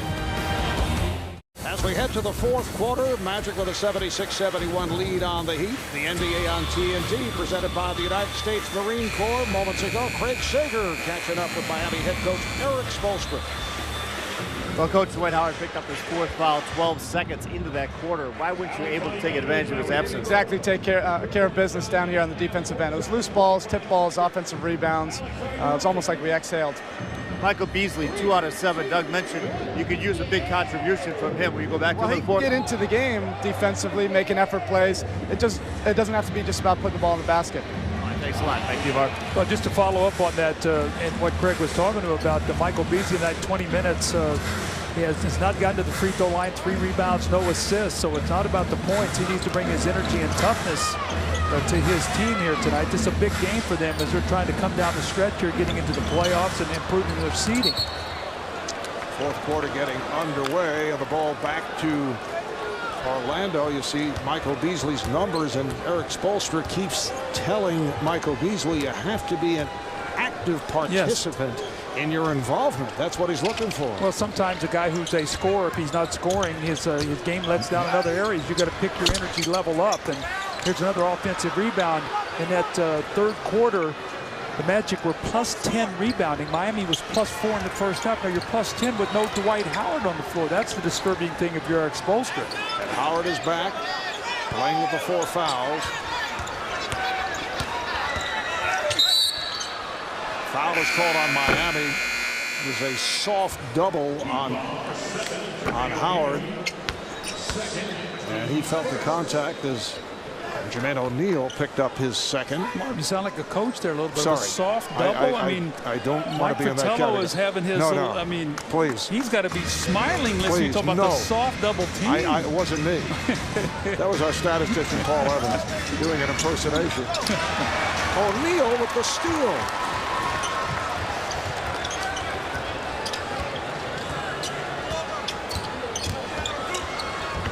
Right. Bass with the rebound. See, with Brandon Bass in the game now instead of Rashard Lewis, the Magic's going to lose a little spacing on the floor. So Brandon Bass's guy is going to be able to help a little bit more on Howard. So look for Haslam to get back in there and help with some rebounding.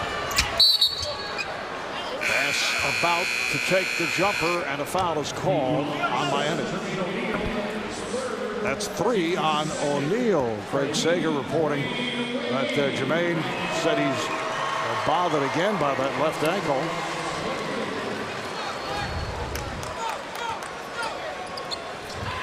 Trying to work it off during the last timeout. Our guys don't miss a thing. No, they don't. Bass working hard for that shot. See, that's why they went out to get him. He's a low post player. So you can change your game around. You can put him in the game. He's a little bit more of a power team. They do have Redick out there along with Jason Williams and Carter. So you do have three-point shooting. Almost another turnover committed by Orlando. Right followed by Carter. O'Neal with 2 on the shot clock. And a loose ball foul that is on Bass. Over the back of Haslam. Right now the focus on the Orlando Magic is to try to do everything they can to help out on Dwayne Wade. Matt Barnes is off the floor right now. There's no Michael Pietrus. So J.J. Redick has the duty of guarding Dwayne Wade. So they're going to have to give a lot of help. Not one guy can guard Dwayne Wade. Pietrus spraining his ankle last night. Here is Chalmers, and the foul is put down by Wade. Howard had cleared out going for that shot by Chalmers, so Wade was able to take advantage. 5-point Orlando lead. We are early in the fourth. Mark Albert, Doug Collins, Craig Sager. We are in Miami as Bass came up short. So that's Rashard Lewis. That's a 3. With Brandon Bass, that's a long 2. Looking to clear things out. He's played by Redick. He backs him in. Here's Wade to the fade. Rebounded by Bass. 4 on 5 right now. Somebody's going to get an open shot. It's going to be Vince Carter because Dwayne Wade fell down and they made him pay with a 3. Wade claims that he was fouled. Miami takes a timeout. Wade upset that there was no call. Timeout. Miami Heat. Vince Carter with his 3rd 3. He now has 19 points. Let's see JJ working hard here, but could not keep him off the boards. Looks like goes for the shot block, doesn't get it. There's Dwayne Wade with the finish. Carter follows with a 3. The Magic by 8.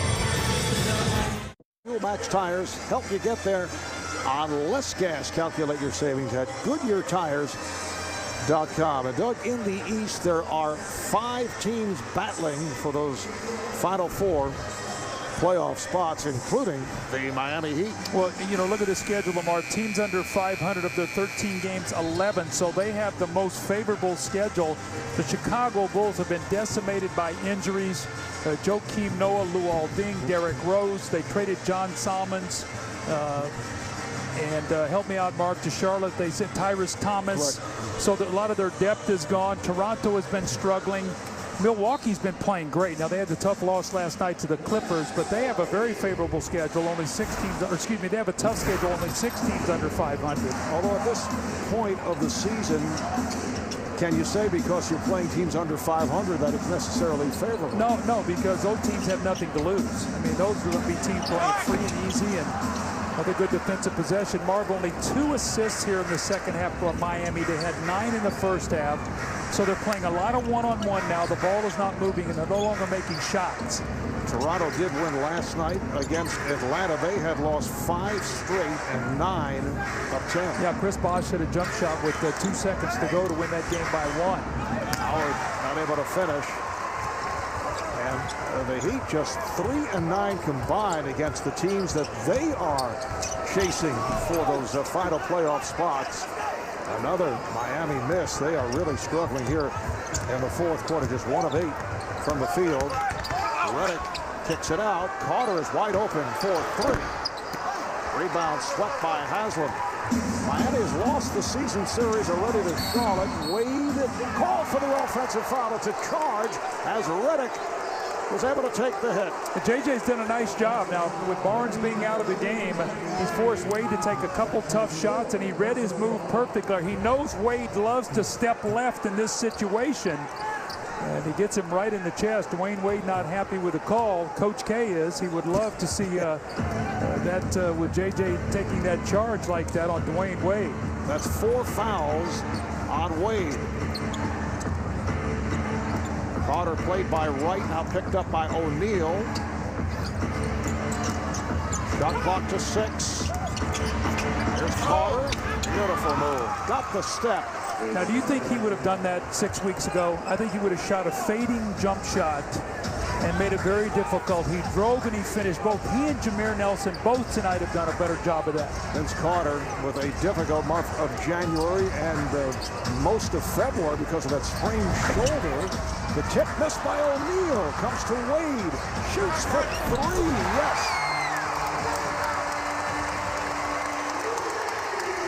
7-point Orlando lead. Dwayne Wade has 27. Much time remaining, just under 7 left in the 4th. Carter from downtown. Good job by Howard. And then it's deflected out of his hands. Last touch by Miami. No, Howard, the one offensive rebounder on their team, but this is the strong move by Vince Carter going against the clock. Jermaine O'Neal tries to step over, does not get there in time, and then finished by Carter. So another offensive rebound, another 24-second shot clock. Rashard Lewis in the game for Brandon Bass. He is rested and ready to go. So let's see if he can finish strong.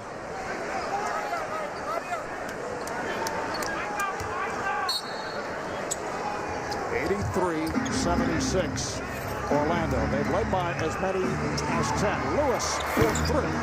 Rashard Lewis off the bench and able to knock down the corner 3. Now that's 2 inline out of bounds plays they've had, Marv, that they've gotten 3 points off, or 3-point shots off. So that's 6 points in a 10-point game off of inline out of bounds plays. Beasley. Alive by Wright. Wade from the same spot for 3. This time too long. Howard with the save. Good hustle by Dwight Howard. But again, it's 4-on-5 here. He dove for a steal, and let's see if they make him play. Beautiful play by Anthony. Joel Anthony sending one back on Jason Williams. How many times have we seen Dwayne Wade fall down at the end of a play tonight and put his team in peril here with a 4-on-5 break? That time Anthony does a nice job blocking that shot. Orlando with 2 power plays going here this evening.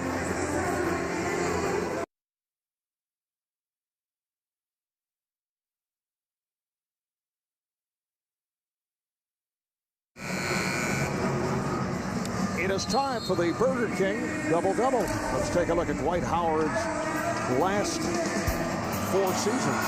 Well, he does not have a double-double tonight because of the foul trouble, but a key guy does, and that's Rashard Lewis. He has 17 points and 10 rebounds, just hit a big 3 after getting a nice rest on the bench. And Marv, when you look at the Miami Heat shooting here in this 4th period, Dwayne Wade is 2 of 4 for 5 points. He has that offensive rebound, and he had a 3 offensive rebound. The rest of his team, 0 of 9. Miami overall just 2 of 13 from the field here in the 4th. Carter is off, rebounded by Wade. 10-point lead for the Magic. Wade puts the speed on and kicks it out. Carter is on right. Beasley for 3. They'll live with that, Marv. When you look at Michael Beasley on the season, he's a 28% 3-point shooter. He's now 2 of 9 from the floor. I know he's been struggling with the leg, but he's sort of drifted through this game tonight mentally. He has never been involved. Not only 2 of 9, just 3 rebounds. Howard getting in deep, and Anthony making the good play. Not allowing the shot. Picked up the foul. Joel Anthony with his 3rd. As we look ahead to national coverage of the NBA, Friday on NBA TV, the Celtics and the Rockets. Coverage starts 8 o'clock East Time. And you can log on to NBA.com/NBA TV to vote for the Tuesday Fan Night game. Voting ends at midnight Eastern Time. Tonight and Sunday on ESPN, Spurs and Hawks followed by the Blazers and the Suns.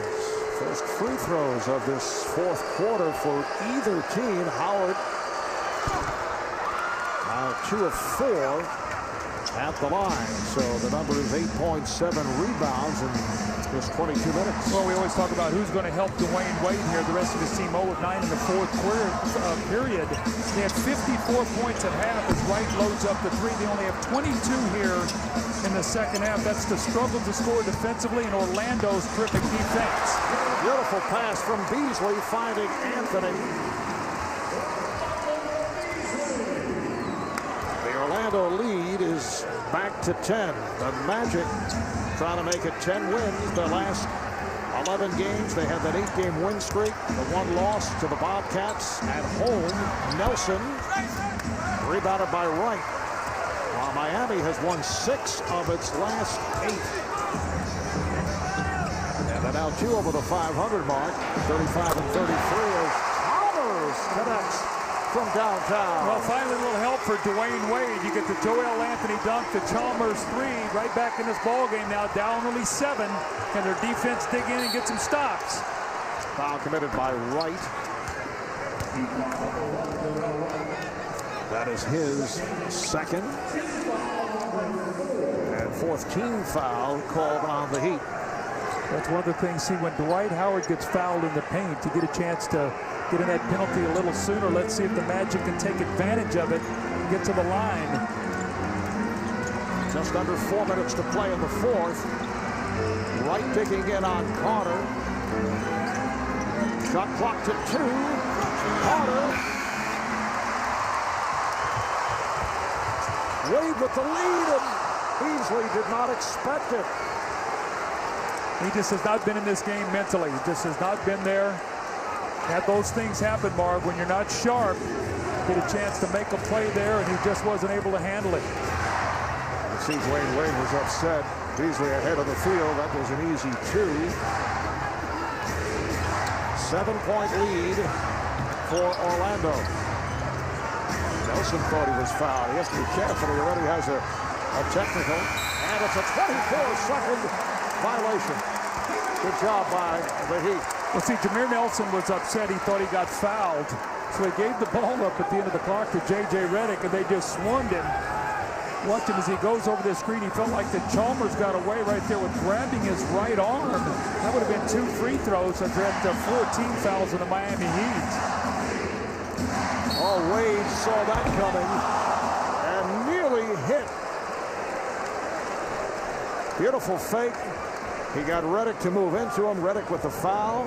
And the question is, was it 3-point range? The officials huddled up to discuss it. Great shot fake here by Dwayne Wade. And J.J. Redick is in the air, and he goes, I know I just made a mistake. Dwayne Wade is going to make me pay for this. And they'll go to the replay to see if Wade was beyond that 3-point line. His foot steps in, so that's going to be a 2.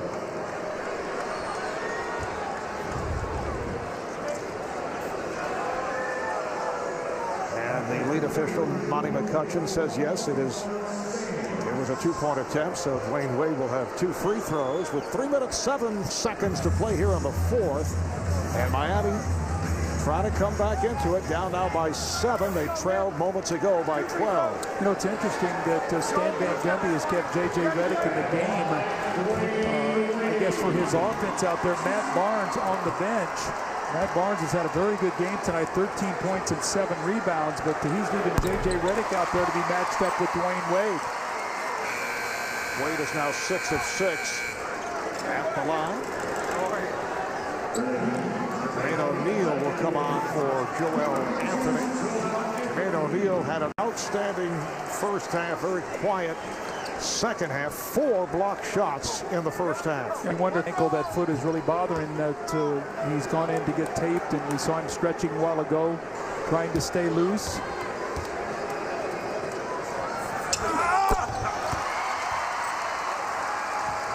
.29 for Wade. 7-0 run by Miami. Orlando without a field goal the last 3.5 minutes.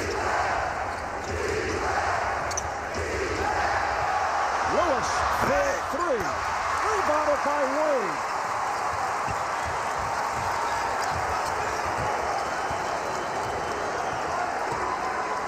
Wade getting the step. Oh, what a pass, but Wright could not finish it. He thought he was fouled. What a beautiful pass from Dwayne Wade.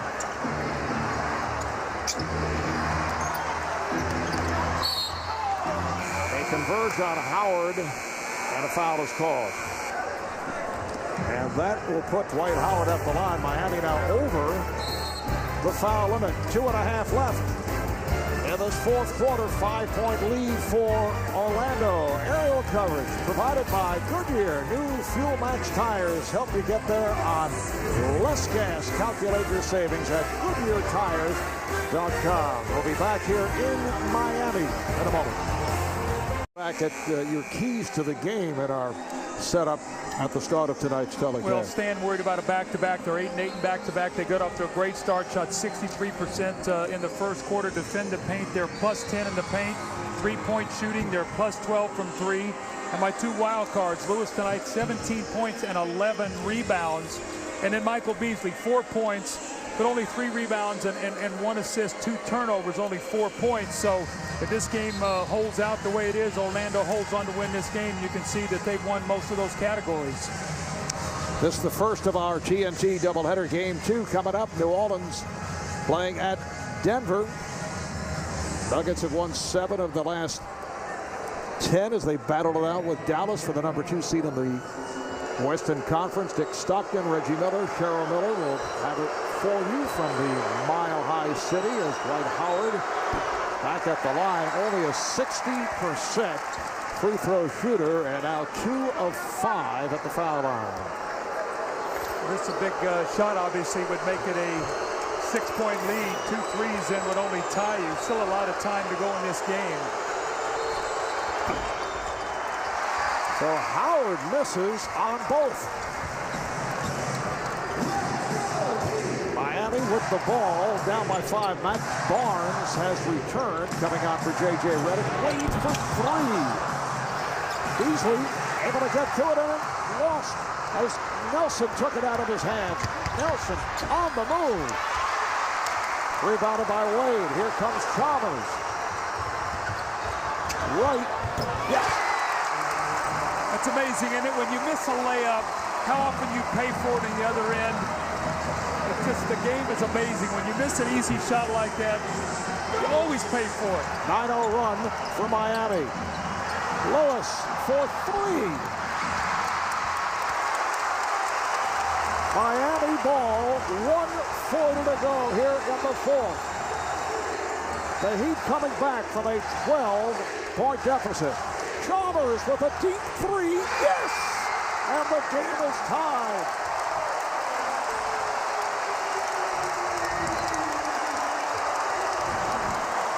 What an amazing run here. And they've done it with their defense, Marv. Their defense has been brilliant. Jameer Nelson high off glass to give the Magic a 2-point lead, and Eric Spoelstra wants to talk it over. That ends the 12-0 run. Miami with 12 unanswered within 3 minutes, 15 seconds. Mario Chalmers hit 2 big threes, having an NCAA flashback when he was at Kansas. Hit that 3 to send it in overtime. They win a national championship deep behind that 3-point line. Ronnie Rothstein and the Miami coaching staff very upset. They thought that the Magic moved on that screen that freed up Jameer Nelson. Go back to Marv and Doug and Sigs. All right, thank you, Ernie. Minute 21 left, fourth quarter. And Orlando up by 2. This is a play that I was talking about that the Miami Heat coaches were upset about. They felt that Vince Carter moved on that screen throughout his hip to free up Jameer Nelson for this tough drive over Jermaine O'Neal. We went into the timeout. They let the referees know, but no call on that play. Here's Wade. Beautiful crossover around Barnes. Yes, and the foul. What a move by Dwayne Wade. Well, if you get beat on the play, you're probably thinking Dwight Howard is going to be there. But he can't get there soon enough, and the last thing you want to do is commit a touch foul. Reaches in here at the last moment. There's the touch foul, and Howard cannot get over there quickly enough to defend that shot. How about the Miami Heat battling back, cannot take the lead as he misses the free throw. Wade had hit his previous 7 at the line, so the game is tied at 90. Coming up on a minute remaining here in the fourth. Howard rejected by O'Neal. Block number 5, season high in that department for Jermaine O'Neal. Well, beautiful block, and remember now, the Orlando Magic had 6 points on 2 in-line out-of-bounds plays like this. They've hit 2 threes, so Miami has got a D up here. Barnes will throw in. 11 on the shot clock. Carter, played by Wright. Carter, yes! Orlando 92, Miami 90. Final minute, fourth quarter. Oh, that's why they went out and got Vince Carter for a play just like that. 23 points for Carter. Wade for 3 and the lead. What a magnificent performance by Dwayne Wade. He now has 34. Miami with its first lead since early third quarter, up by 1 with 49 seconds to play in the fourth quarter. Dwayne Wade from downtown.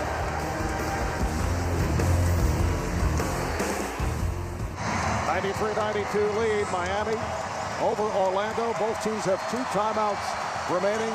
Dwayne Wade with a magnificent fourth quarter, 12 points, 7 rebounds, 2 assists here in the fourth. And Mark, remember this quarter started out with his teammates being 0 for 9. He had only made 2 field goals, so what a brilliant performance. 34 points on 24 shots.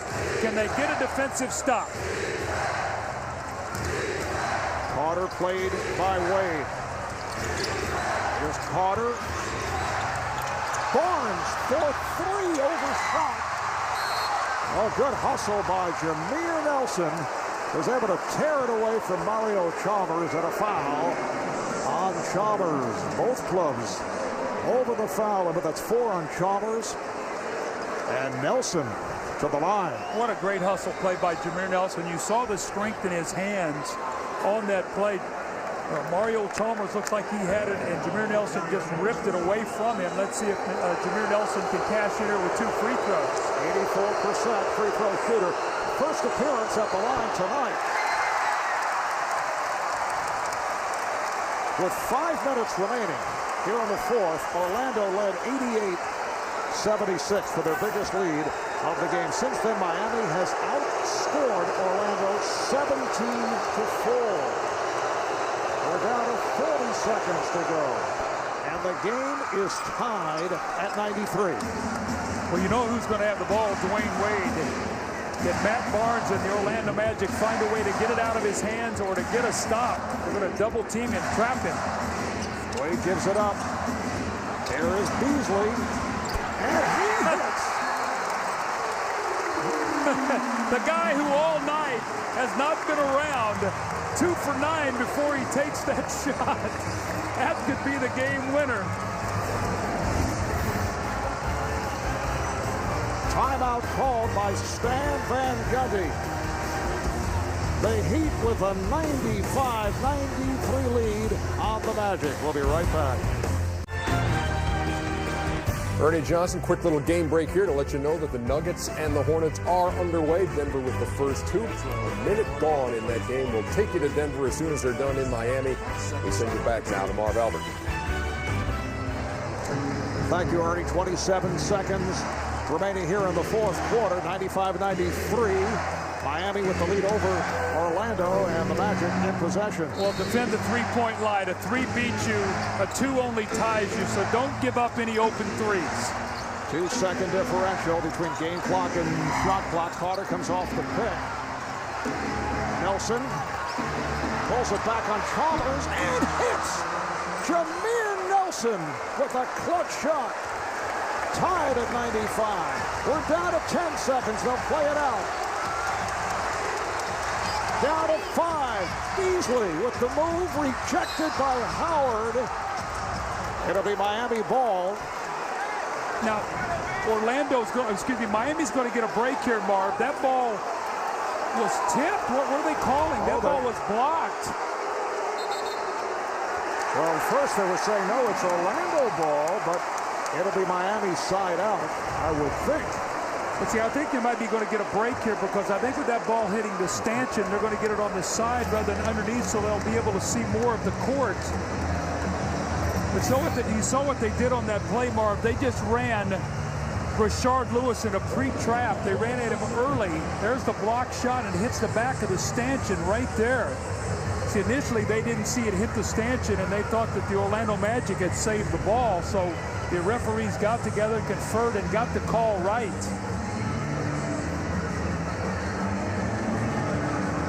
It appeared that Monty McCutcheon then said, no, it is Miami ball. Each team with a 20-second timeout remaining. We're down to 3 4/10 seconds left in regulation. This one has been one of the better NBA games we've done this year, Bob. This has been a well-played game. I mean, the Miami Heat, what they've done here to come back in this game, it looked like they were dead. Orlando had control of the game, and they came back here with a terrific defensive effort. Mario Chalmers has hit a couple big shots. And Dwayne Wade has been spectacular just to give this team a chance to win this ball game. So, excellent first half. Things did taper off in the third quarter. Picked up again in the fourth. Orlando was able to build to a 12-point lead. And then Miami right back with that 17-4 run. Dwayne Wade with 34 points. 12 have come in the fourth quarter. Vince Carter leads the Magic with 23. Rashard Lewis, 17 points, and is equal to season high with 11 rebounds. But Dwight Howard, who has been plagued by fouls throughout the season series between these two clubs, picked up number 4 early in the third, sat out the entire third quarter, and he has not been a factor. Just 3 of 9 from the field and 2 of 6 at the foul line. Well, he was 10 for 23 going into the game, so that makes him 13 for 32 now. Harvey was averaging 12, only 8 tonight, so averaged about 11 points in the 4 games now played against the Miami Heat. They've done a nice job on him, and the foul trouble has really hurt him. Incidentally, that last play, not a reviewable call in terms of looking at the videotape, looking at a replay, and they had to make that decision between each other. We're talking about the officiating crew, and it will be Miami back in possession. But see, Mark, they get it on the side here because the ball hit the stanchion.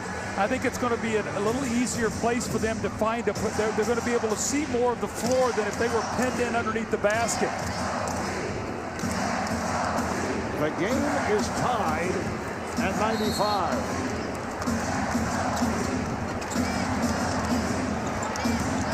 Wade for the win. And we're headed to overtime. Well, it should be overtime. The way this game is played, to have 5 more minutes, you and I are going to be very blessed to be able to watch this. But Orlando Magic did a nice job there defending. Howard coming over, really forcing a tough shot.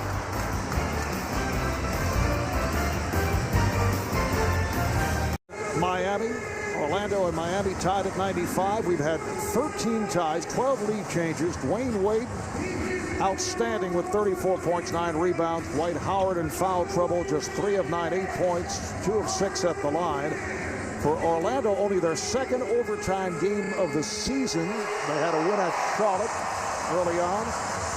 Miami, 2 up and 1 down. They won at Memphis in double overtime. Lost at home against Boston 2 weeks ago, and here on TNT, they defeated the Lakers in overtime. Well, it's going to be interesting here. Are they going to be able to find a way, Orlando? The freshest guy on the floor right now should be Dwight Howard. He's only played 27 minutes tonight because of the foul trouble. Can he find a way to spring himself loose in this overtime? He missed 2 critical free throws in the fourth quarter. Jameer Nelson missed 1, so 3 free throw misses there late enabled Miami to get this game into OT. The Heat ending regulation with a 19-7 spurt over the last 5 minutes. Orlando controlling as this 5-minute overtime session gets underway. Carter played by Wade. Wade has 4 fouls. Chalmers on the 6'10 Lewis. And a foul. See, I like that. They got the switch. Chalmers switched off on Rashard Lewis, and he went into the post. And Marv, I talked about that. But when he was in Seattle, he did a lot more of that. And with the way they play now with Dwight Howard in the block, they use him more behind that three-point line. But he has that capability to get down there and score. 5 on Chalmers. Lewis 2 of 2 at the line, 80% for the season. The Magic by 1. Once again, we check in with Ernie Johnson in Atlanta. Thank you, Mark. Just past the halfway point of the first quarter, the Denver Nuggets and the New Orleans Hornets, and right now it is a 13-10 Denver lead. Carmelo Anthony just 1 basket in 2 attempts. David West leading New Orleans with 6 on 3 of 7 shooting, a 13-10 game, and we'll take you there again as soon as they're done in Miami. Back to you. Thank you, Ernie. And Jermaine O'Neal with the touch to tie the game at 97. Well, you can see what's happening. Rashard Lewis now just coming up and double-team Dwayne Wade as he's coming over half court. He's going to force him to give the ball up. So someone's going to have to make some shots, just like Jermaine O'Neal did on that play. Shot clock to 7. Carter over O'Neal. Kept alive by Barnes. Once again, a good hustle play by Matt Barnes. Nelson using the pick. Carter for 3. Rebound Howard. And he is fouled. That was a great pass by Jameer Nelson. He drove inside, and he made a left-handed hook pass a la Steve Nash along the baseline to find Vince Carter, and then the offensive rebound. Watch this left-handed hook pass. Vince Carter had a wide-open look at the shot, didn't knock it down, but once again, the offensive rebound. And we expected from Dwight Howard, but Matt Barnes got one on that same possession. That was number 5 on O'Neal. Look at the foul trouble. Howard and Gortat, who's back up, each have 4, 5 apiece on O'Neal and Chalmers. Wade with 4. So Howard now 3 of 7 at the line. The Magic by 1. He's almost a two-handed shot from the line by Dwight Howard. Yeah, and he really doesn't have any extension or follow-through. He's sort of a snappy shot, so sometimes he gets a little risky with that. Under pressure, that's when it really gets you. Chalmers open for 3. Rebounded by Barnes. Barnes, 13 points, 9 rebounds. Rashard Lewis, 19 points, 11 rebounds. Nelson with a deep 3. Hustled down by Wade, and he is blocked. Foul on Nelson. Very lucky that time that Jameer Nelson was able to get over and get his hands on Dwayne Wade. That would have been an easy layup had Wade been able to throw that ball ahead. It will not be a clear path because Jameer Nelson is ahead of him, and Mario Chalmers was going to have an easy layup on that play.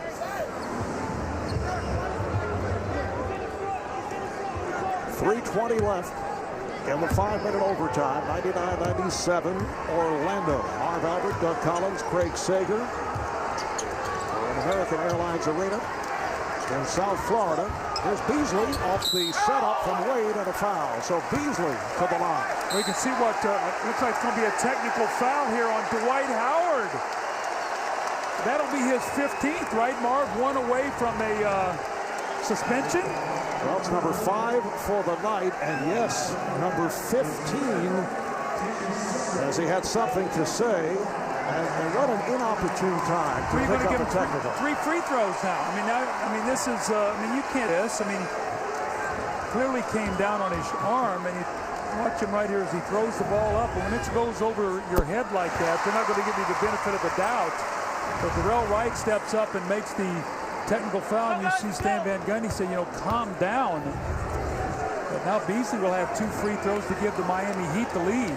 How about Darrell Wright, who has hit 43 of 46 at the line for the season? He's right around 95%. Had you not said that, I would have never guessed that he was that good of a free throw shooter. That's Jose Calderon territory from a year ago. Yes, it is. But Darrell Wright is a very important part of this team, and we talked about it earlier. Marv, he had the 2-game suspension. He was picked up on the suspicion of DUI, and he said, I owe my team. They've been great to me. I owe them. I'm going to come back and show them that I'm going to be a stable player. They can count on me. Tonight he's done a nice job. Beasley knocks in the 2, and 3 free throws, they take a 1-point lead. Down to 3 minutes left in overtime. Carter contested by Wright. Oh, Howard able to battle for it. Lewis for 3. The easiest 3.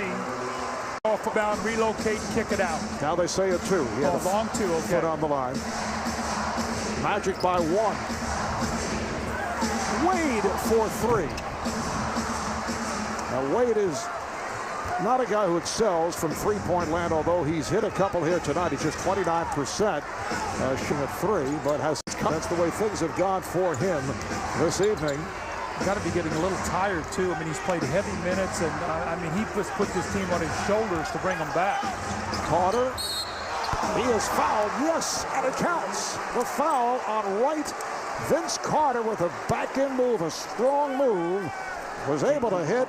Fouled by Wright, who collects his 3rd, and Carter will go to the line. Well, one of the money plays that Stan Van Gundy has used here over the last probably 15, 20 games for the Magic is that little screen roll with Jameer Nelson and Carter trying to get a switch and then going into the post to take advantage of that. Vince Carter going in on that play, although he didn't get the switch, and we'll get the 3-point play.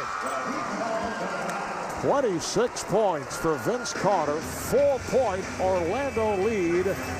Miami takes a timeout with 2:13 left in OT. So it'll be Miami ball. They now trail by 4. They came from way back in the 4th quarter, down by as many as 12. Beautiful play by Vince Carter just a moment ago to hit the shot, through the foul. 3-point play for Carter. And we're down to 2:13 left in overtime. Well, one of the things the Magic have done, they've sold themselves out here in the last few minutes. And anytime Wade brings the ball up the court, Rashard Lewis is just leaving his man. They're double teaming him. They're going to try to force him to get the ball out of his hands. So the little adjustment that Eric Spoelstra made, he sort of zippered him. He dribbled him to the top of the floor and then hit him to where he could go attack. So we'll see if he's going to be able to get any opportunities to play without immediately getting double teamed here over the last 2 more minutes of this game. Eric Spoelstra talking with assistant coach Ron Rothstein.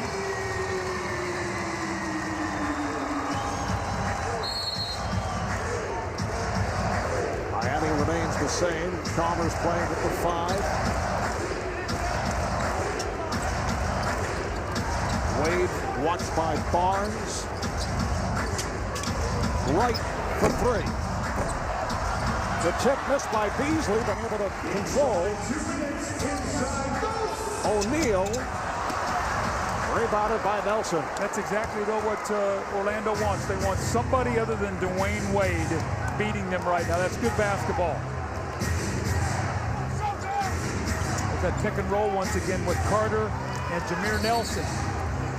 Lewis is open, but we get a whistle before the shot. Foul is called on Chalmers, and that is number 6. You know, one of the first coaches to use that 1-2 pick and roll between your point guard and your 2 guard was Chuck Daly.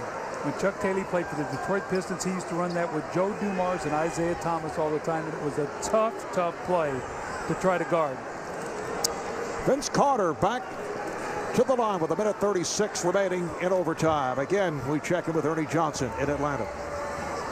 And with 2 minutes and 50 seconds left in the first quarter, they're in a timeout at Pepsi Center. Denver leading New Orleans 17-15. Carmelo Anthony has 6. David West has 8. And we'll take you there when this game is over. But unfortunately for Dick Stockton and Reggie Miller, they will only be paid for 3/4 of work tonight. Back to you. And I think that's actually all they deserve. I mean, they're sitting around, they're doing nothing. Well, you get a little bit for doing the international fee, so you get a little bit for that, right? Usually I just sort of sit back and let the play-by-play guy just rest a little bit. Really? Yeah, just let the play-by-play guy carry the international fee. So that's like someone who really doesn't play in preseason. That's true. Yeah. 4th quarter, I'm just coming back. Practice. Yeah, exactly.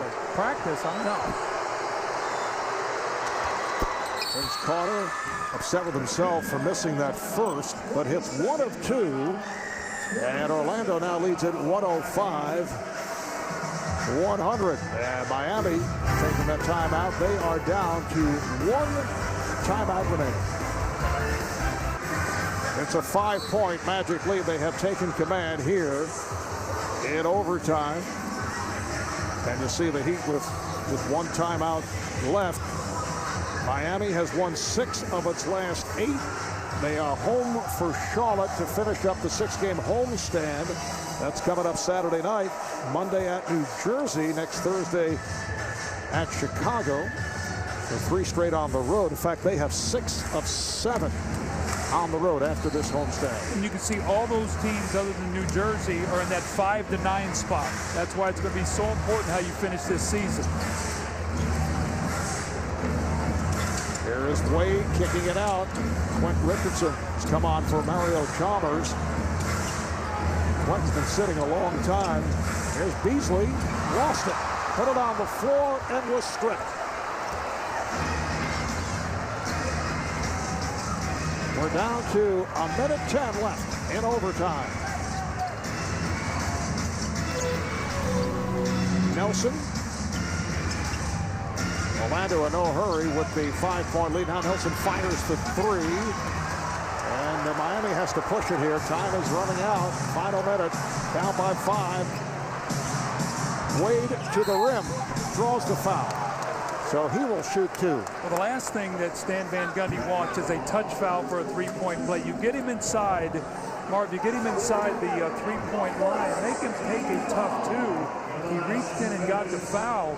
It makes it a 1-possession game on a 3-point play. It does anyway, but it's much tougher to get a 3 than it is a 2. Foul on Barnes, number 4. Wade is 7 of 8 at the line. Coming up for Orlando Monday night, they're in Philadelphia. Wednesday night at Atlanta. This is game 1 of a 3-game road trip.